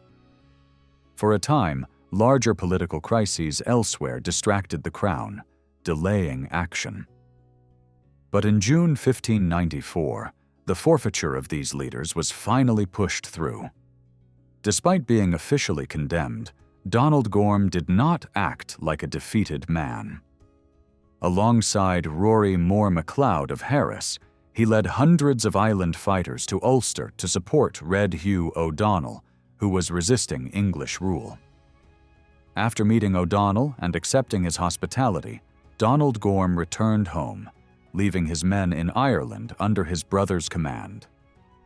England protested, and the Scottish Council ordered the island chiefs to stop assisting Irish rebels, but the defiance continued. Early in 1596, the king decided on a dramatic show of force. A nationwide call went out ordering nobles, landholders, and burghs to assemble at Dumbarton with weapons, supplies for 40 days, and ships to carry them to the Isles. The threat for ignoring the summons was extreme. The result was immediate. Maclean and Donald Gorm More hurried to court and submitted. They agreed to increased payments and other concessions, and in return, they were restored to royal favor and released from the penalties that had hung over them. Other chiefs made similar submissions soon afterward. A law passed by Parliament in 1597 focused directly on the Highlands and the Western Isles. Its opening statements accused the local population of failing to pay royal rents and neglecting their duties to the crown. It went further, blaming widespread violence and cruelty for turning lands that were naturally rich in soil and fisheries into places of poverty and instability. The people were described as living without orderly social life and as making trade unsafe both for outsiders and for themselves. Because of this, the act required every landlord, clan chief, and leading household holder in the Highlands and Isles to appear before royal officials by mid-May 1598. They had to present proof of ownership for their lands, guarantee regular payment of rents to the crown, and provide security for their own peaceful conduct and that of their followers. Special emphasis was placed on protecting merchants and traders who wished to do business in the region. The most severe part of the law was its punishment clause. Anyone who failed to meet these requirements automatically lost all claims to land, whether those claims were ancient, recent, or disputed. Given how often title documents had been lost during decades of warfare, and how difficult it was for even powerful chiefs to guarantee the behavior of every dependent, the act was clearly designed to move large areas of land into royal hands. This gave the crown a chance to reshape the Highlands, though the real motivation was less idealistic. Records from the time suggest the policy was driven largely by the king's need for money, drained by personal excess and gifts to favorites, rather than by any deep concern for reform. There is no surviving list of those who appeared before the authorities in 1598. What is known is that the lands of Lewis and Harris, along with Dunvegan and Glenelg, were declared forfeit and placed under royal control. Although the chief of Harris held valid rights to much of this territory and managed, after many struggles, to keep his lands, the MacLeods of Lewis were not so fortunate. Donald Gorm of Sleat had only recently secured a lease over parts of Trotternish, and now that district, along with the whole island of Lewis, was taken and granted to a group of lowland investors.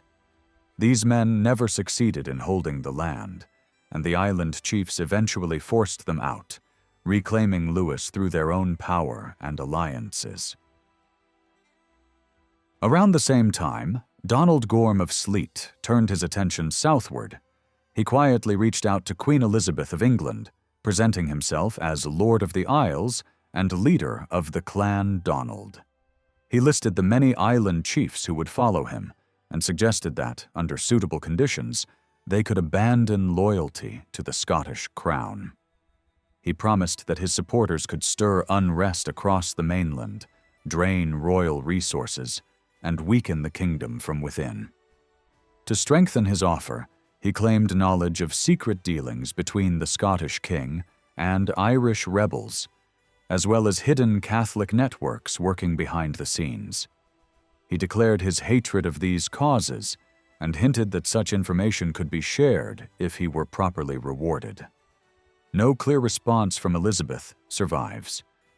It seems likely that Donald expected material rewards greater than the English crown was willing to give. Ongoing feuds and betrayals among Highland leaders probably made English officials wary of trusting such allies. In 1599, royal authority over the Isles was placed in the hands of the Duke of Lennox. The inhabitants were again portrayed as deeply violent and lawless. Another commission followed in 1601, but little immediate action resulted. Instead, attention shifted to a dangerous personal conflict in Skye between Donald Gorm of Sleat and Rory MacLeod of Dunvegan. Donald Gorm had married MacLeod's sister, but later rejected her and pursued a formal separation. He then married into the Mackenzie family of Kintyre. MacLeod saw this as a grave insult. In response, he gathered his clan and devastated MacDonald lands in Trotternish.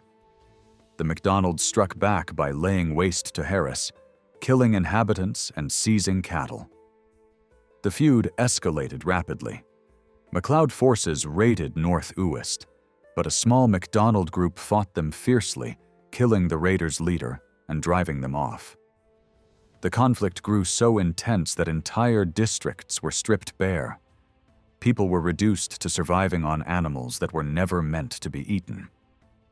In 1601, while MacLeod sought help elsewhere, the MacDonalds launched a major invasion of Skye, aiming to force a decisive battle. The MacLeods chose a strong defensive position on the slopes of the Cuillin Hills and met the attack head-on. After a brutal fight, the MacLeods were defeated. Their commander was captured along with 30 elite warriors, and close relatives of the chief were killed. At this point, the Privy Council intervened. Outside nobles were forbidden to support either side. Both chiefs were ordered to disband their forces and leave Skye. MacLeod had to place himself under the authority of Argyll, while Donald Gorm was required to submit to Huntly. Both were warned that disobedience would be treated as treason. Mediation eventually succeeded, prisoners were released, and open warfare ended. From then on, disputes were settled through legal channels rather than arms. In 1608, royal commissioners arrived in the Isles to impose lasting control. At a meeting in Mull, the leading island chiefs agreed to sweeping terms. They pledged regular payment of rents, surrendered their castles to royal authority, renounced old feudal privileges, and accepted full submission to the law. Their warships were to be destroyed, and their children sent to the lowlands for education. Suspicion soon arose, and those fears were justified. After inviting the chiefs aboard a royal ship under friendly pretenses, the commissioners declared them prisoners and carried them off to mainland castles. With their leaders imprisoned, many followers submitted quietly, and royal authority gained a firm foothold. In 1609, the chiefs agreed to a set of reforms often called the Statutes of Iona. These measures aimed to reshape island society. They strengthened church authority, enforced Sabbath observance, rebuilt churches, and required full obedience to national religious discipline. Inns were to be established to ease the burden on tenants. Large idle retinues were reduced, and only those with income or a trade could remain in the Isles. Excessive drinking was heavily restricted, with severe penalties for repeat offenses. Education was enforced, requiring leading families to send children south to learn English and basic literacy. Firearms were banned except in royal service, and traditional poets who encouraged old clan values were suppressed. These rules were backed by strict enforcement. Chiefs formally acknowledged the king's authority in all matters, spiritual and secular. Over time, this led to noticeable stability. Trade restrictions were briefly imposed and then lifted after complaints.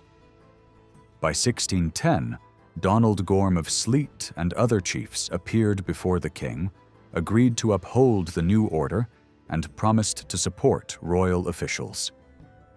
By 1611 and 1613, Donald Gorm had settled his debts and was officially recorded as obedient to the law. He later supported royal authority against rebellions in the south, though many of his followers refused to fight their kin. Even so, the final uprisings were crushed. In 1616, the chiefs were summoned again and forced to accept even stricter limits on their households, weapons, travel, and lifestyle. They were required to live in fixed residences, improve their lands, farm actively, and limit luxury and alcohol. Donald Gorm, ill at the time, confirmed his acceptance by written bond. He named Duntulm Castle as his residence and was allowed a small household and limited wine. Firearms were later permitted for sport near their homes. Relations between Sleat and Kintyre remained relatively peaceful in Donald Gorm's later years, strengthened by marriage ties. One story from this period illustrates both that connection and the customs of the time.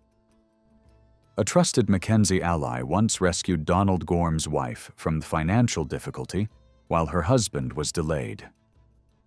Years later, a careless remark nearly sparked violence, but Donald Gorm intervened, protecting the man and maintaining their friendship.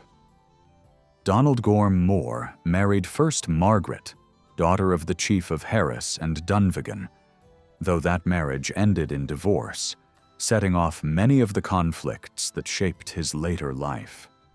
He later married Mary, the daughter of Colin Cam Mackenzie. She was also the sister of Kenneth Mackenzie of Kintyre, the man who would become the first Lord Mackenzie. Donald Gorm More had no children, and when he died in December 1616, the leadership passed to his nephew, the son of his brother Archibald. Archibald's wife was Margaret, a daughter of Angus MacDonald of Islay and the Glens, from the same line that later produced the Earls of Antrim